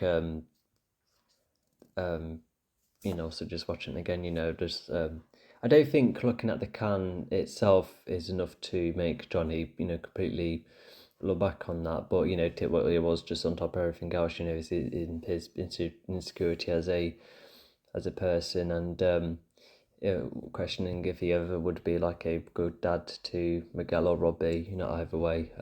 So yeah, it's like a really good moment and scene for him, and I felt like. Yeah, Miguel's still in the forefront in some way. He does connect with Daniel in all sorts of ways, whether it was like the driving and the mechanic stuff, and even exploring new music as well. And I already talked about the it is fun to have multiple types of music. Yeah, it's just nice for him to explore, and yeah, and also like how Johnny just adds like more meat to an already well-made dish, so that's something. And also, I get even more context with what Chris was thinking of Johnny back then. So that I like, because there's even more of it in the final episode of season 4. And also it also hints one difference between Chris and Terry's way of Cobra Kai, because Terry is right that it wasn't made out of revenge, and never was made to counter Miyagi-Do. So whilst Terry still wanted them to for no more fights in that, because that would create complications. But he did have his own idea, one that's far more subtle, and and it gives Terry some idea of what he thinks or what he would do between the the rivalry between the kids. So yeah, and also just being a bit more like focused on the tournament. Yeah, he's thinking like more grander compared to Kreese, where he just thinks more about the individuals. That's already like one difference. And yeah, and I already talked about how I would have liked Terry to talk about Miyagi more often, what he thought of him, and we don't get an awful lot of that. Maybe final season could expand more of his perspective of him, but I guess we'll wait and see. And yeah, also very sensible for kids to not fight once again. I feel like that would have been slightly exhausting. So I like the idea of them getting tricked, and it makes it like more of their payback when they decide to go for Hawk alone, which because imagine just like fighting them all together and Cobra Kai to lose and then to try and get their backs on Hawk. So yeah, I just like that kind of progression, and I do prefer it. And because it's because whether it's the sprinklers or just Hawk alone, but it's both sides getting humiliated in some way, so that explores a bit more of their rivalry there. And but yeah, imagine if yet another fight happened. Would that have been like load of arrest, or could that affect the tournament later on? Well, the senseis definitely wouldn't be impressed, that's for sure. Yeah, Daniel's reaction where he well, actually, firstly, have Johnny and Daniel, how they, a tiny argument about what to do between the rivalry. With Johnny not liking the sprinkler idea at all. Yeah, that shows more their differences. How they would have resolved problems. But that means Johnny's way of thinking. So Johnny would have preferred them to actually fight each other despite the implications. Well, Johnny didn't exactly say that, but I suppose he wasn't impressed with the sprinkler idea. But what was the alternative? What would have Johnny preferred? But it also just goes back to Daniel saying, by not being at the fight, it will help the situation. So that's where Daniel's somewhat correct here. But I think not being there at all is, I don't know. It's like a philosophy that actually makes sense a lot of the time. Well, I think there's like a couple of occasions where people go to locations only to fight, and well, actually that just lead to consequences. So yeah, this is Miyagi's wisdom that holds up like incredibly well in every situation. Because every time someone encounters one another, they have a brawl with each other. So yeah, once again, it's a philosophy that actually makes a lot of sense. But yeah, I really like despite no words from Daniel yet, his reaction to seeing Terry again after like 30 years. It's it's like a really effective cliffhanger. It just makes you like so excited to for the catch up. Because like Daniel's not only scared, but just feels like a little bit timid. And also Cobra Kai's going to the cinema, and you can see how they interact somewhat in the dojo. Talk about their own problems, which I think helps them all. And Tori had to because this is her new job after she got fired from the restaurant. So it doesn't seem too much of a one-off thing, because birthday parties are quite like and not all the time kind of thing. So would it it just feels like overly temporary, but I suppose it's something that Tori managed to get hold of, that she does need to keep earning. So yeah, maybe she does stick to that job for the time being. Although, what else did she try to go for? I'm not sure because even this season or the following one, there's no mention of like Terry helping Tori out at all, which I feel like that would have been like a massive missed opportunity. Like imagine if, oh my gosh, imagine if Terry was like, oh no, tell you what, if you do tell the truth, then I won't like support you ever. So that could have been like a really good point of tension. But in season 5, so Terry's like, oh, it's um because it doesn't threaten Tori, but he's and it wasn't like not bothered either. But I guess he was just trusting Tori to not mention the cheating at all, like knowing what it could do to her and the dojo. So I think that's the angle it's trying to go for. But I would have preferred that. And um, I think that's it. It's because aside from a couple of episodes, there's not a lot. A lot of these episodes just help progress to a certain part of the story. Because I when you like look at various shows like, let's say, like there's the In-Betweeners, that has like all the episodes stand out there, and oh gosh, what's like a show that has a very unique episode each time? I'm not sure, but um, when there's like a particular theme or event in the story, because Cobra Kai often goes through episodes that just simply help progress. But granted, there's other exceptions. You do have season 2 with the Gloria love episode, and every subplot was about the love side of things, um, in see episode 2 of season 4, you do have the senseis exploring each other's style, whilst also introducing a new character in between. That feels like two thematically different things, but at least it's like a focus. Um, but yeah, it's not a bad thing, for these episodes to not have something in particular in between. Well, actually no, because this episode does have like Johnny Phelan left out, which feels more the rivalry. Well, it brings up again. So there is that. It's just a whole heap of other bits of bobs going on. So yeah, because Johnny feeling left out. There's not anyone else feeling left out either. It's just how some of the characters interact with him that adds to that theme. Such as Robbie seen him earlier. So yeah. Anyway, just gone a bit of a tangent, and I think we'll stop there. Yeah, this one was just an episode that does okay.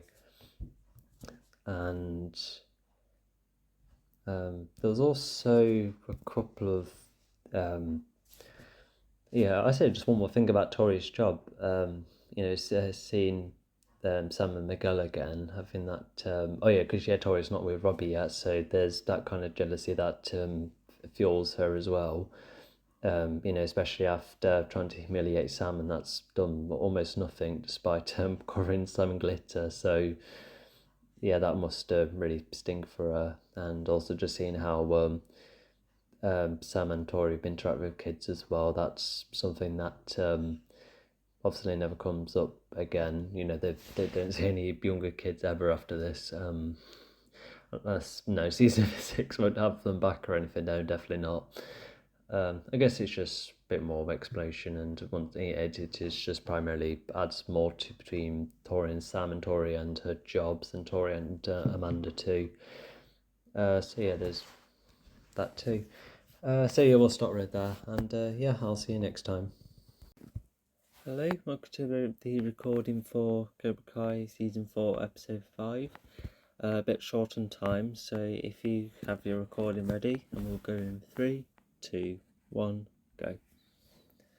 So yeah, we've had that cool cliffhanger, and as we go back to what last happened, I do remember this quite well, because I think Terry would have already predicted with Sam being quite, Daniel being quite standoffish with him. Oh wow, he's always swearing at him already.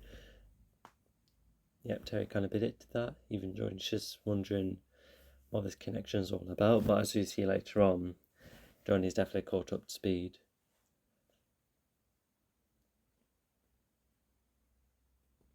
Well, at least Terry's trying to apologise, whether it's true or not. The kids have no idea who he is as well. Well, those kids anyway. And the likes of Dimitri do have a quick look at him. Yeah, so Daniel may have talked about being in Cobra Kai, but no mention of him. And I think it just, Daniel's just so unimpressed with that part of his life at a point where he didn't really want to talk more about it. Even Amanda has a moment like that, which we'll get to. What I also find interesting about Terry's apology is that I wonder if it is an actual apology, unless it is just another attempt with Terry trying to almost like manipulate Daniel, but even then Daniel's not budging for anything. And if you remember in season 3, I'll put a pin in that, but yeah, there's Kreese already thinking they're working together. But even if they did get on Dojo, even if they were getting on, Johnny still sees himself and his students as their own separate dojo. But because of how he feels about Daniel at the moment, he's just very assertive that he's a singular entity, him and his dojo.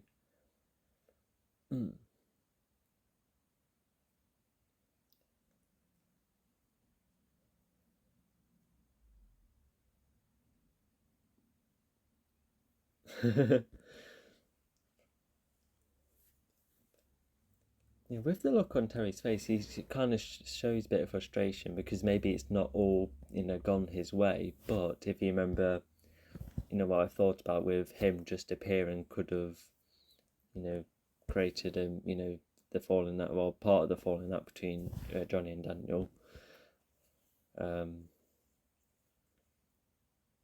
Oh yeah, this is where they do. Yep, no more fighting in public. Which there you go. Further, avoids police trouble, which the TV shows didn't always acknowledge.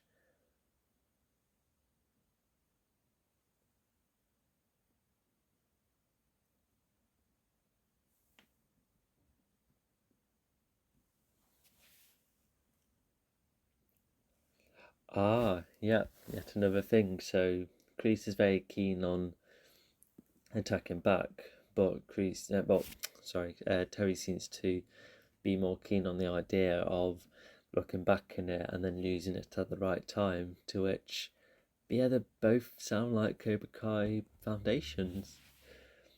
Even that look from Daniel earlier, that look from Kreese earlier probably gives him the idea of, probably has some different ideas to me, which already starts that off, and that already creates some doubt of, these both sensei duos, are they actually, bouncing off one another well enough? Anyway, so Johnny's not only caught up with Glide Kid 3, but Daniel's just giving him some extra tips, really selling Terry as a very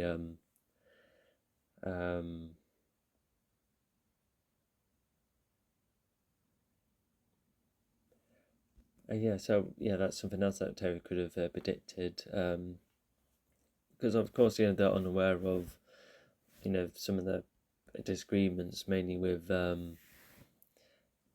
with Johnny's paranoia with what's happening with his students. But Daniel was also right there as well. Miyagi-Do did win against Terry once.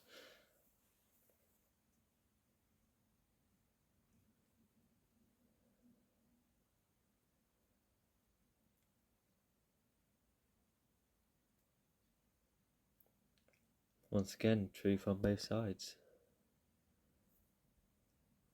And then Daniel, there's a small flaw in Johnny's foundation.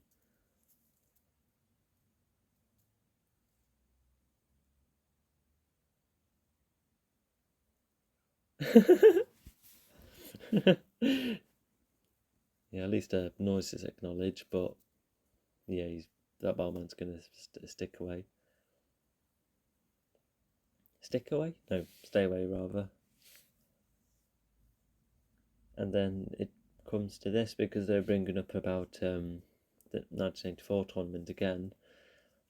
Yeah, they're going to have a rematch, which, not gonna lie, I didn't think they were going to have a rematch because I remember when I almost encountered spoilers of this show, like because of the YouTube clips coming in as all the episodes were made available, because I thought it was going to be like a demonstration, for their students, but no, it's just they're falling out, and yes, it's because yeah, in the end, both dojos split off, but at first, one of the dojos think they can, work with all the students using only their way of karate, because even if and Johnny is right that Miyagi-Do's not always um like this when Johnny was talking about one lucky kick is not everything, but at the same time Miyagi-Do does help Johnny in a fight Terry later on, which yeah, once again there's just everyone's just almost right and you just don't know who to root for.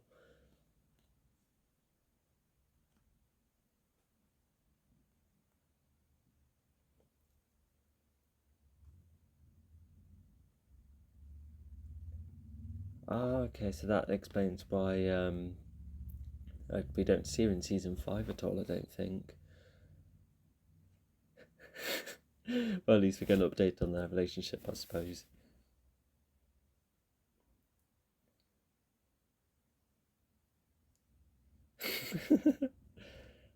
Yeah, just seeing them be mates again, and not to mention, Eli has a new hair colour, which definitely represents. I guess it's like his in between phase almost, even if it does sadly get cut off. And oh yeah, Eli heard about Moon, so yeah, he's interested in her again, which kind of plays a part. Also, one more thing. Excuse me. Oh yeah, this is about Johnny. Um, he misuses the messaging. Oh yeah, because Daniel says, well, what, if you're just sending all of these messages, of course they're gonna come. But yeah, Johnny was just lashing out in anger. It looks like he was sending all sorts. Oh god, Daniel must have drank one too many. But also, as Amanda points out, when Daniel says, "Oh, Terry's back," she's like, "What? Another day? Another sensei?" But in season 5, she just learned more about how Terry's just his own big deal. Because Grease was just, um, oh, she knows about the Twitter as well. um,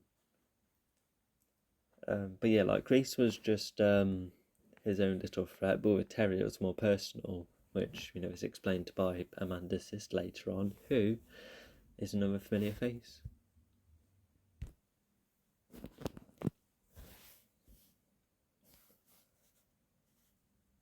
Oh no! Despite them, oh actually no, I don't think they've met since. If anything, the cousin and Johnny kind of have one more meeting with just one more exchange between one another.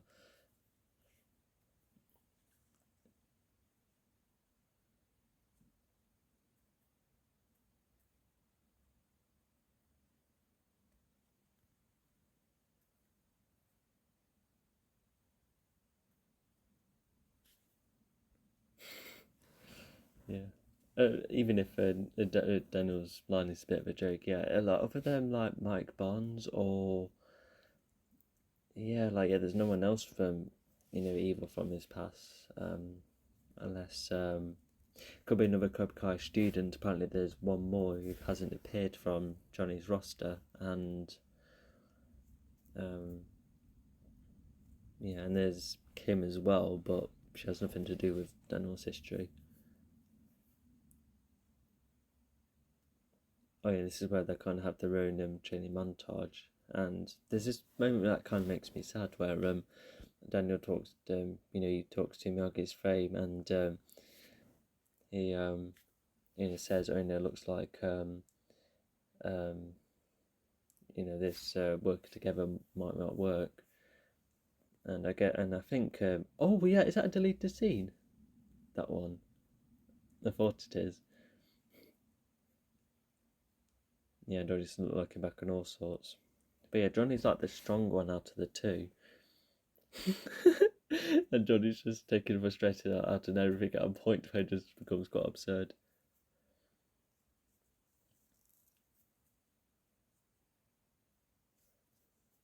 Also, I really like this song. Eye the Tiger may be a banger of its own, but this is my favourite Survivor song. It's just because it has more of an emotional edge to it. Yeah, it's a fab song.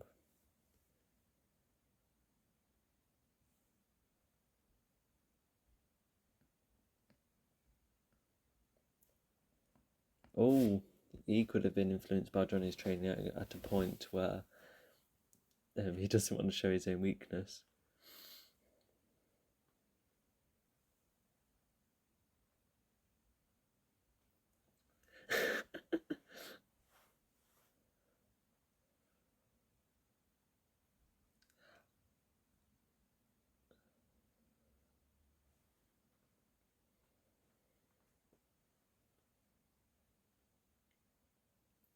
Which Sam's knows about. Yep, she also reveals that everyone knows about Johnny's tweets, but also just making her, like skip class and that. Yeah, I think that just show evidence that Johnny has had quite an influence on her, and you can see how it still happens, whether it's on or off screen. Um, um, but yeah, it's just come more as a shock, to Daniel's perspective. I probably would have liked to see more about how of Sam's influence, but this is still part of the building blocks. Its own little crescendo kind of happens later on, and this is where they talk about um,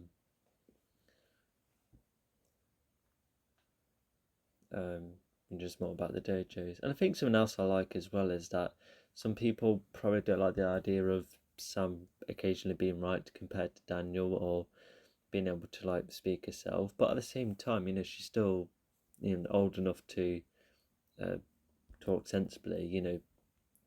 Almost both talking like adults. So yeah, it just has like a nice mixture, because it can be the case where you can have mature kids just as headstrong as adults. Well, I know they're talking about karate, but it's still a natural conversation which they're sharing their own views about. And I think this is where um, Daniel then decides to have a go fighting Johnny. Yeah, Johnny's very into the idea, and it looks like Daniel wasn't at first, so yeah.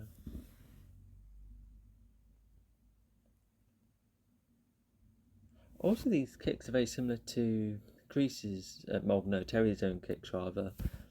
Yeah, because when Grease is on screen, he gets his students punch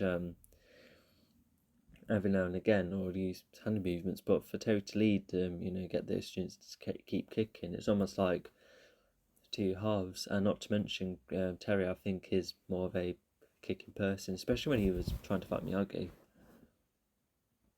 There's Grease, just seeing how Terry plays out. I was like just having to go with working with his own students. Well, just seeing how he's like on his own with the students. But yeah, Grease is. I don't think Grease is unsure. I think he just wants to clarify a couple of things, because he does kind of get back into the idea of, what, getting Terry in was a good idea. Yeah, fighting and payback can be seen as do different things, and they have an idea.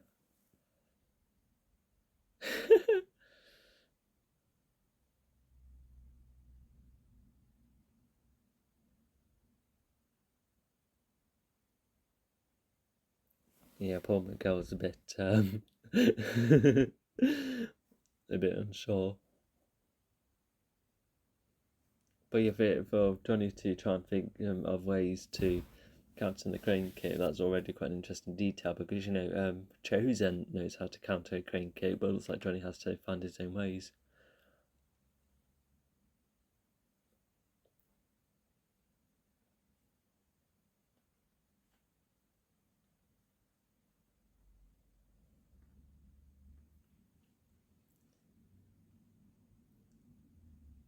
Yeah, because learning another type of karate is still useful, irrespective of Daniel's influence.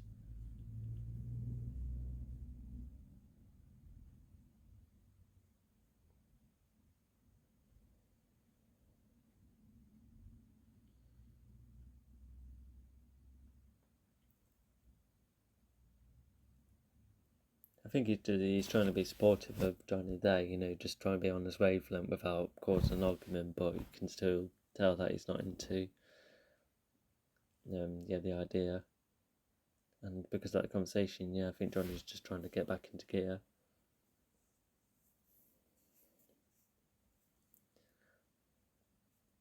Yeah, once again, it's just looking on both sides. Is having two senseis confusing or can it actually conjoin? And he does explore both sides, but both still lose because they didn't spend enough time together.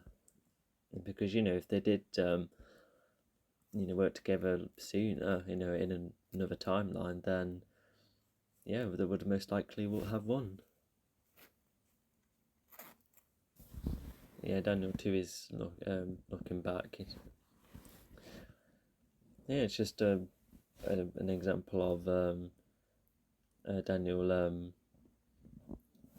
almost being his Cobra Kai, like showing off his Cobra Kai self, the rage and the revenge.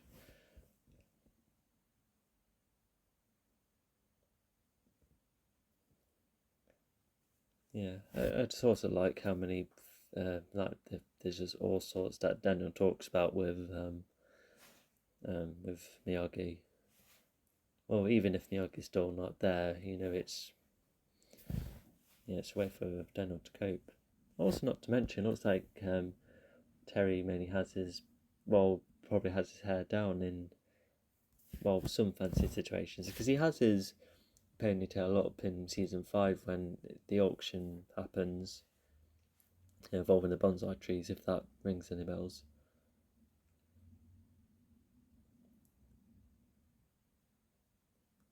Yeah, Terry's a bit more, about fighting in the tournament, whilst Chris is more into the idea of karate being part of a lifestyle, a bit like how Daniel and Johnny see it in their own ways. But I think that's because with Terry's had no other relationships other than her dad who threatened to cut him off with the money. So because Terry's just all been about the money, the business, the reputation, and how he presents to students.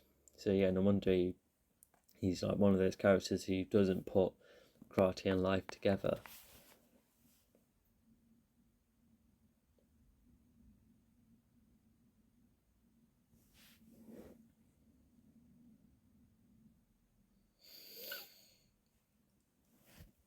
So he's quite thankful that Greece has got him back.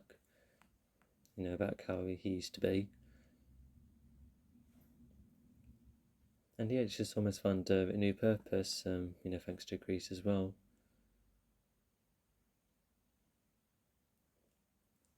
Yeah, because I think even despite Terry's potential own, well, actually no, his own intentions kind of come later. But at this point, he does seem to be, keen on making sure it works, and he does, appeal to Grease by saying, "Oh, don't forget if we win, then no more Johnny and Daniel's dojos."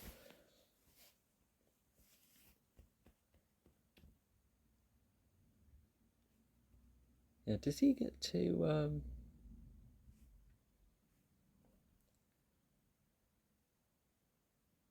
Oh yeah, so he sadly doesn't get to finish off the text yet, evidently. God, that'll be expensive to replace a new phone. So yeah, Hawk did fight first, and it looks like now they're preventing the fighting. But yeah, they're still gonna play some kind of revenge on him, and once again, because Robbie's quite multi-skilled. Yeah, gosh, yeah, because he loses the Mohawk, which it's been a part of his identity, even with the varied colours. Well, yeah, he's given another hairstyle, and that kind of knocks his confidence. And with something like that happening, with a broken phone, not doing anything with Moon, because I think losing to a fight like that, I think that would have knocked his confidence at a point where, because he does have like a proper low point, he just thinks very little of himself, which is why he doesn't see Moon until much later on.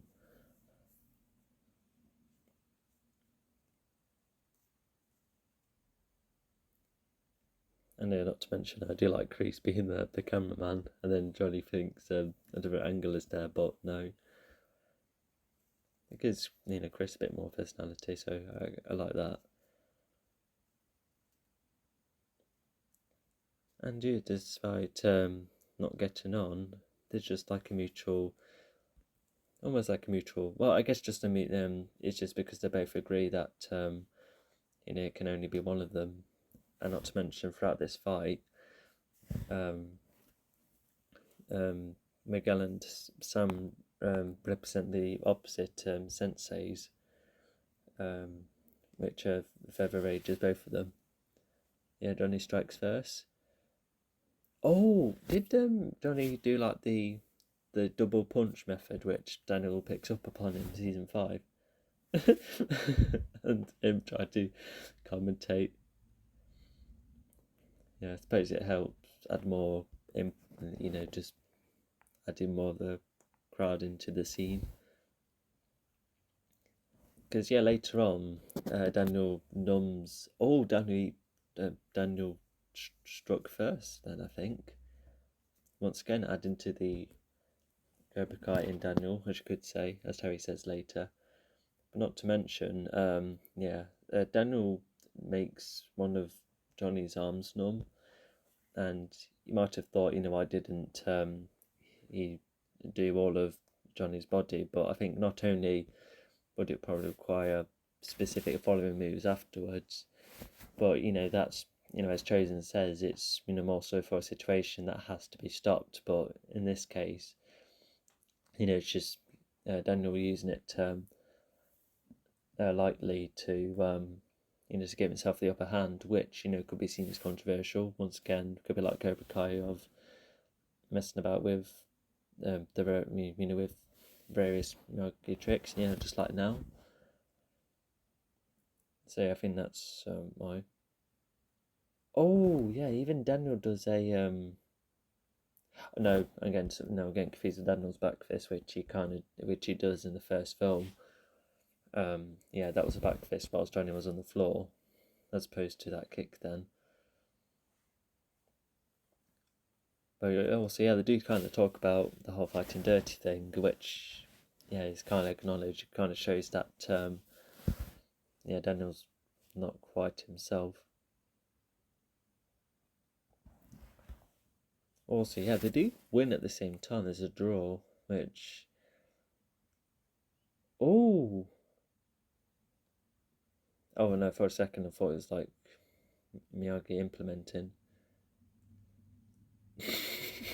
That's reasonable enough to be a draw. They could have had one more go. It's a bit like a game of tennis. Although I guess they were trying to see who won first, but those perfectly timed rather. There's Johnny doesn't know how cameras work, and then there's Eli who kind of disrupts. It just shifts the tension elsewhere. yeah, the Cobra lot must have known how to use the hair dye, unless it is just completely splitting the hair across.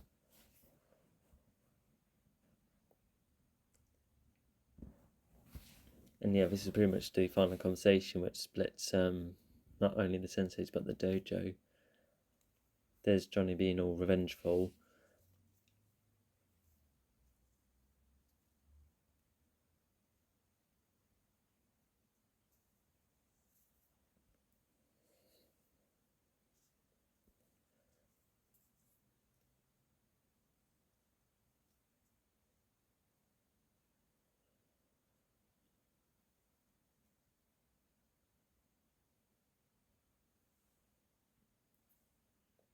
I guess Sam coming in like that, to make Johnny right, or made to be the righteous one. I think that, although I don't think it's the narrative saying, "Oh, Johnny's actually right," because once again, Daniel is being truth as well. All this revenge, it does have its consequences.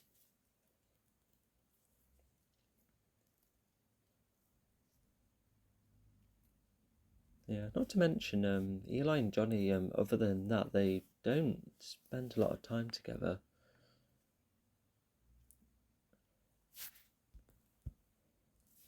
Which well, the narrative does choose to focus on other things, but it's just even then, Johnny and Eli, they've only had a couple of exchanges, but I guess with Eli being the reason why well, Johnny getting Eli to be in karate in the first place. Yeah, at least right here it's Johnny showing some care for Eli, but yeah, I think it is just treated as just a yet another friendship with with a fairly good start, and also moments in between, because the moment in season 5 where they all go for Eli is like the champion against Cobra Kai during that one student fight later on. Yeah, I think that's both Daniel and Johnny those, so at least there's that, I suppose. It's just interesting to point out, nothing major. But yeah, this is the midpoint episode. In terms of, oh god, if I'm thinking about my favourite episode across the whole of season 4, I think my favourite one's the 8th episode, but at the same time, I do like the tournament, and I do like these middle chapters as well, as things start to turn the tide. But the beginning's fantastic, but just seeing how it's built up over time, it's just some really good stuff. And yeah, I think the next time Johnny and Kreese talk to one another, it's probably not until the finale of the season, where they do have a proper good conversation, and something that kind of, well, one way of Kreese and Terry separating, because yeah, I don't think they'll get on ever again, which yeah, it's just which is quite sad for them both. But at least the show catches up on how great mates they are, and how they did manage to work together before it all falls apart for them.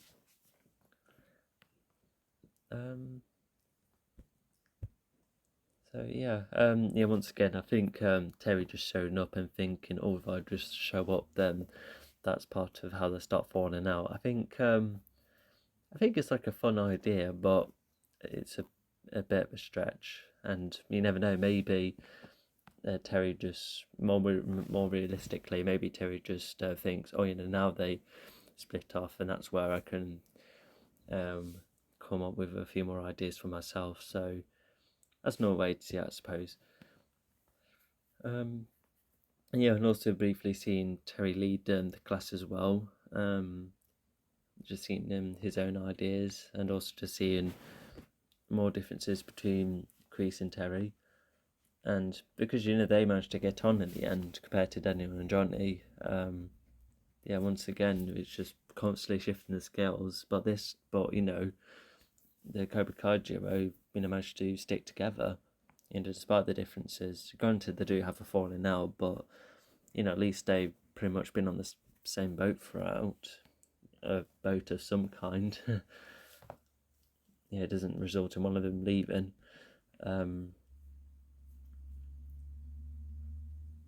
So yeah, and we have a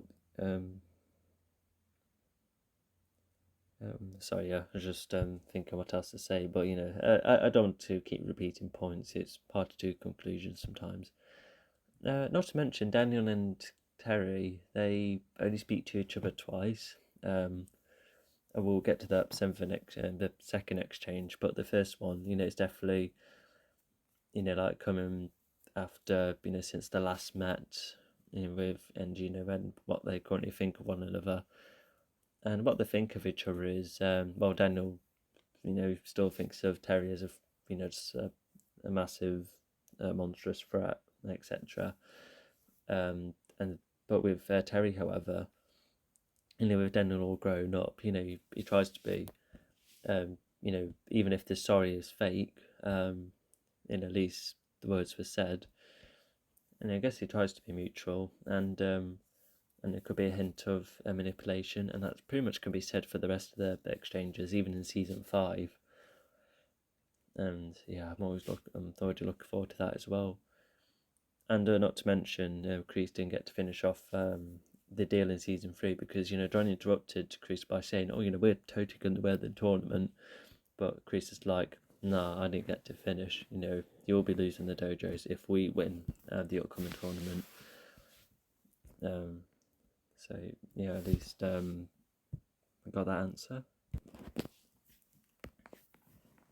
And so I was just thinking more about other things. So seeing Eli and Dimitri still get on, which is nice. And oh yeah, something else I forgot to mention is that the image Dimitri finds of Terry, at least so a neat detail that Dimitri tries to look more into Terry just shows that Terry does have some kind of presence, because he's rich after all.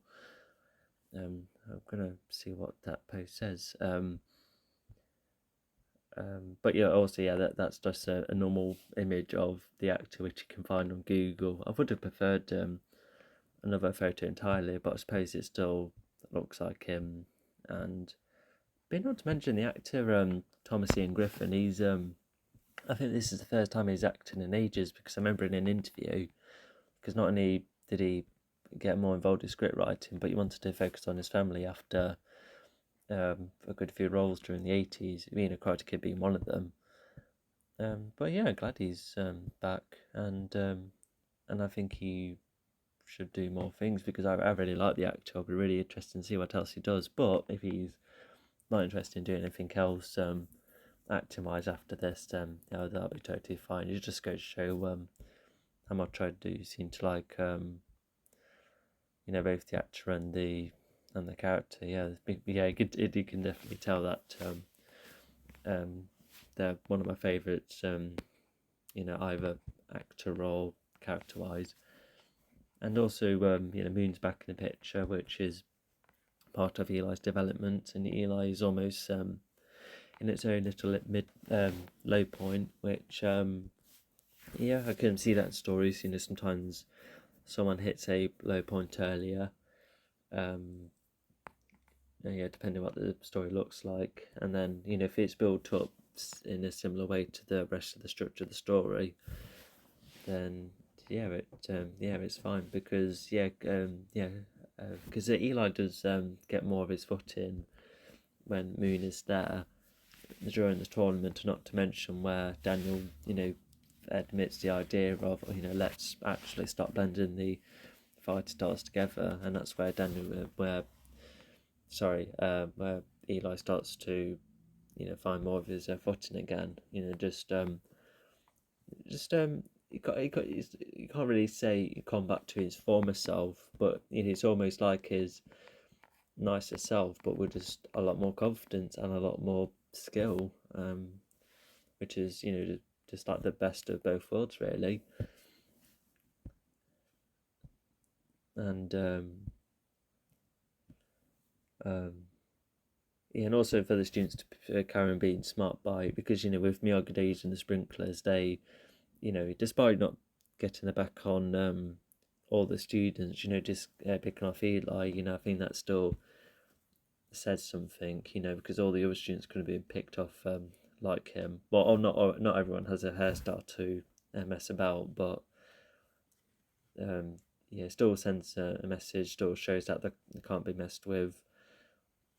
And but yeah, it's just partially taken on Terry's words, because they didn't come with the intention of fighting, which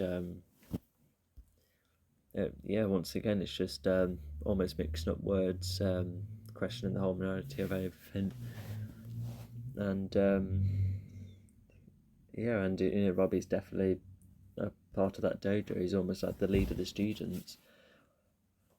And it's also kind of cool to see Johnny and Daniel fight in their own dojo, because they've only fought twice briefly in public areas, well, outside of fighting environments, I suppose. So to then see what the skills are like against one another, especially with Daniel having, one or two new tricks thanks to Chosen in the last season.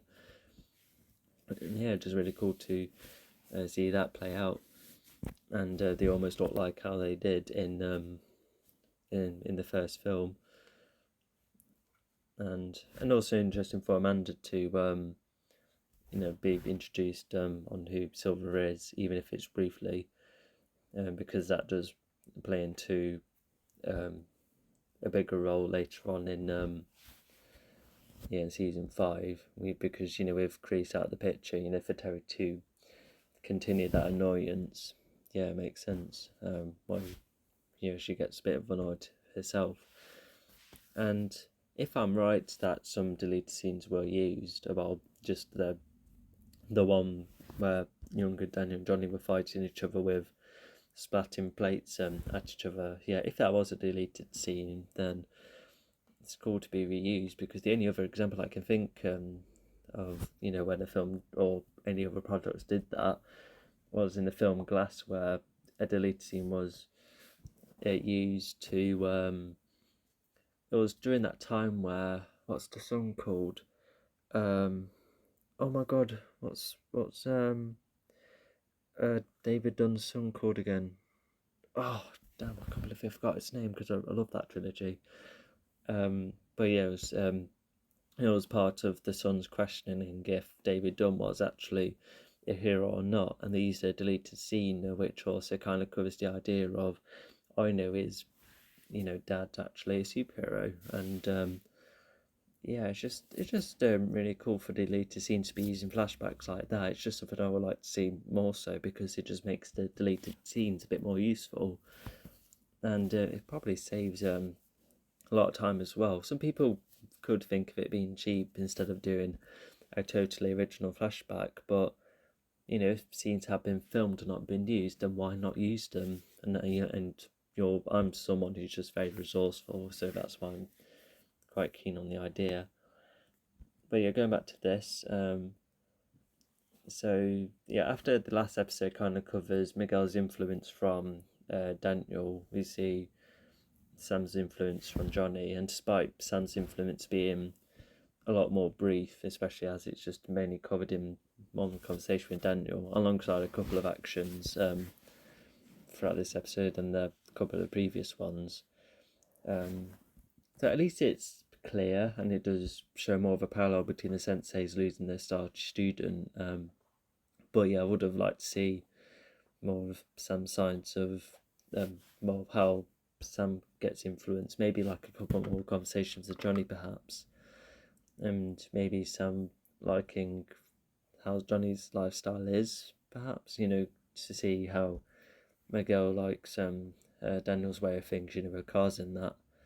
I just think, would have created a much more balanced parallel, because, just once again, if people are struggling to engage with Sam at this point, then I guess that could be another reason, because, it just looks like that influence has gone into her, far quicker than Miguel, because Miguel's always been the kind of person who, like Robbie, kind of sticks to his own beliefs, because he sees when seeing Johnny practice fighting. He tries to be supportive of Johnny whilst also liking what he's learnt from Daniel. But with Sam, it just looks like Dan and her aren't getting on, which just doesn't quite make it as parallel. If anything, it could be a way of making the parallels more different, but if Miguel had more, then I still would call that a bit of an imbalance.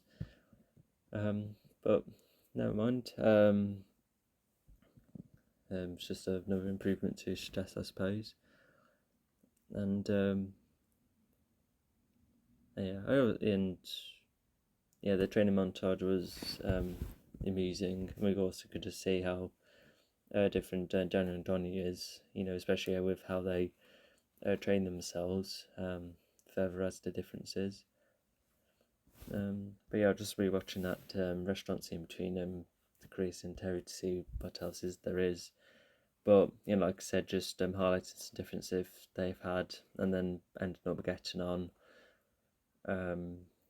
Because I think that's just like one thing that's slightly overcome. The idea of can we actually run this dojo together despite the differences, because it then becomes a bit more of a personal matter, because later on when Terry and Chris next have like a fallout, it's a bit more between just them, and doesn't really involve the students, because if I can remember, Terry accidentally upsets Chris by highlighting that Chris has weaknesses, and then once Chris has the telling off, Terry then thought, fair enough, if Chris wants me to follow him, then fair enough. But then Chris has this idea of, I'm going to make Chris even more pleased, by going against Johnny, which Chris doesn't approve. And what makes that complicated is that Chris didn't want to see, Johnny beaten up in such a manner, because of, how kind of close Johnny and Chris are, despite their many negative experiences together. So that muddies that all up for Terry, and I think that does become the final straw of Terry kind of having his own ideas, especially with, I guess, Stingray kind of showing up could have been been argued as convenient, but I think Terry would have thought of something to get Chris out the way regardless, and if anything, it just facilitates that. So yeah, and I think it just also further adds to Terry's way of planning things as well, because because they have their own idea of balance, and Terry thought, by attacking Johnny, with the trauma I can do against him, that can make him, Johnny not as capable with the students, and it kind of works, because Johnny accidentally upsets Miguel, and Miguel later becomes less focused at a point where he hurts himself, therefore giving up on the fight. So to have a proper scheming person like that just varies the stakes a bit. It's just really good stuff. Also, after looking at the conversation, so Terry does know that Robbie is the son of Johnny, and not to mention, as I can see, they're talking about how Terry doesn't want all of this nonsense that's happened in the last few seasons to keep coming back, and this Chris is just very keen on keeping things the way they were, which not to mention Chris kind of dissing Terry as well, but at least Terry, because Chris just hinted at, if it wasn't for me, you would have still been at the same position you were at season 1, but instead of getting upset about it, which unlike later on, Terry at least kind of stands up for himself, tries to make it work between them, and and Terry just showing that they do have the same intention. So okay, good to get the rest of that context. So that's all I have to say. It's definitely about there's just that interesting theme of these parallels, and how they don't get on. You know, the dojo's already rivals, but you have both the senseis having their own differences, and also the star students are the good guys. They just further making it more complex. So yeah, just a very modern episode. Yeah, I'm already looking forward to the rest of it already. Alright, I'll see you next time. Bye.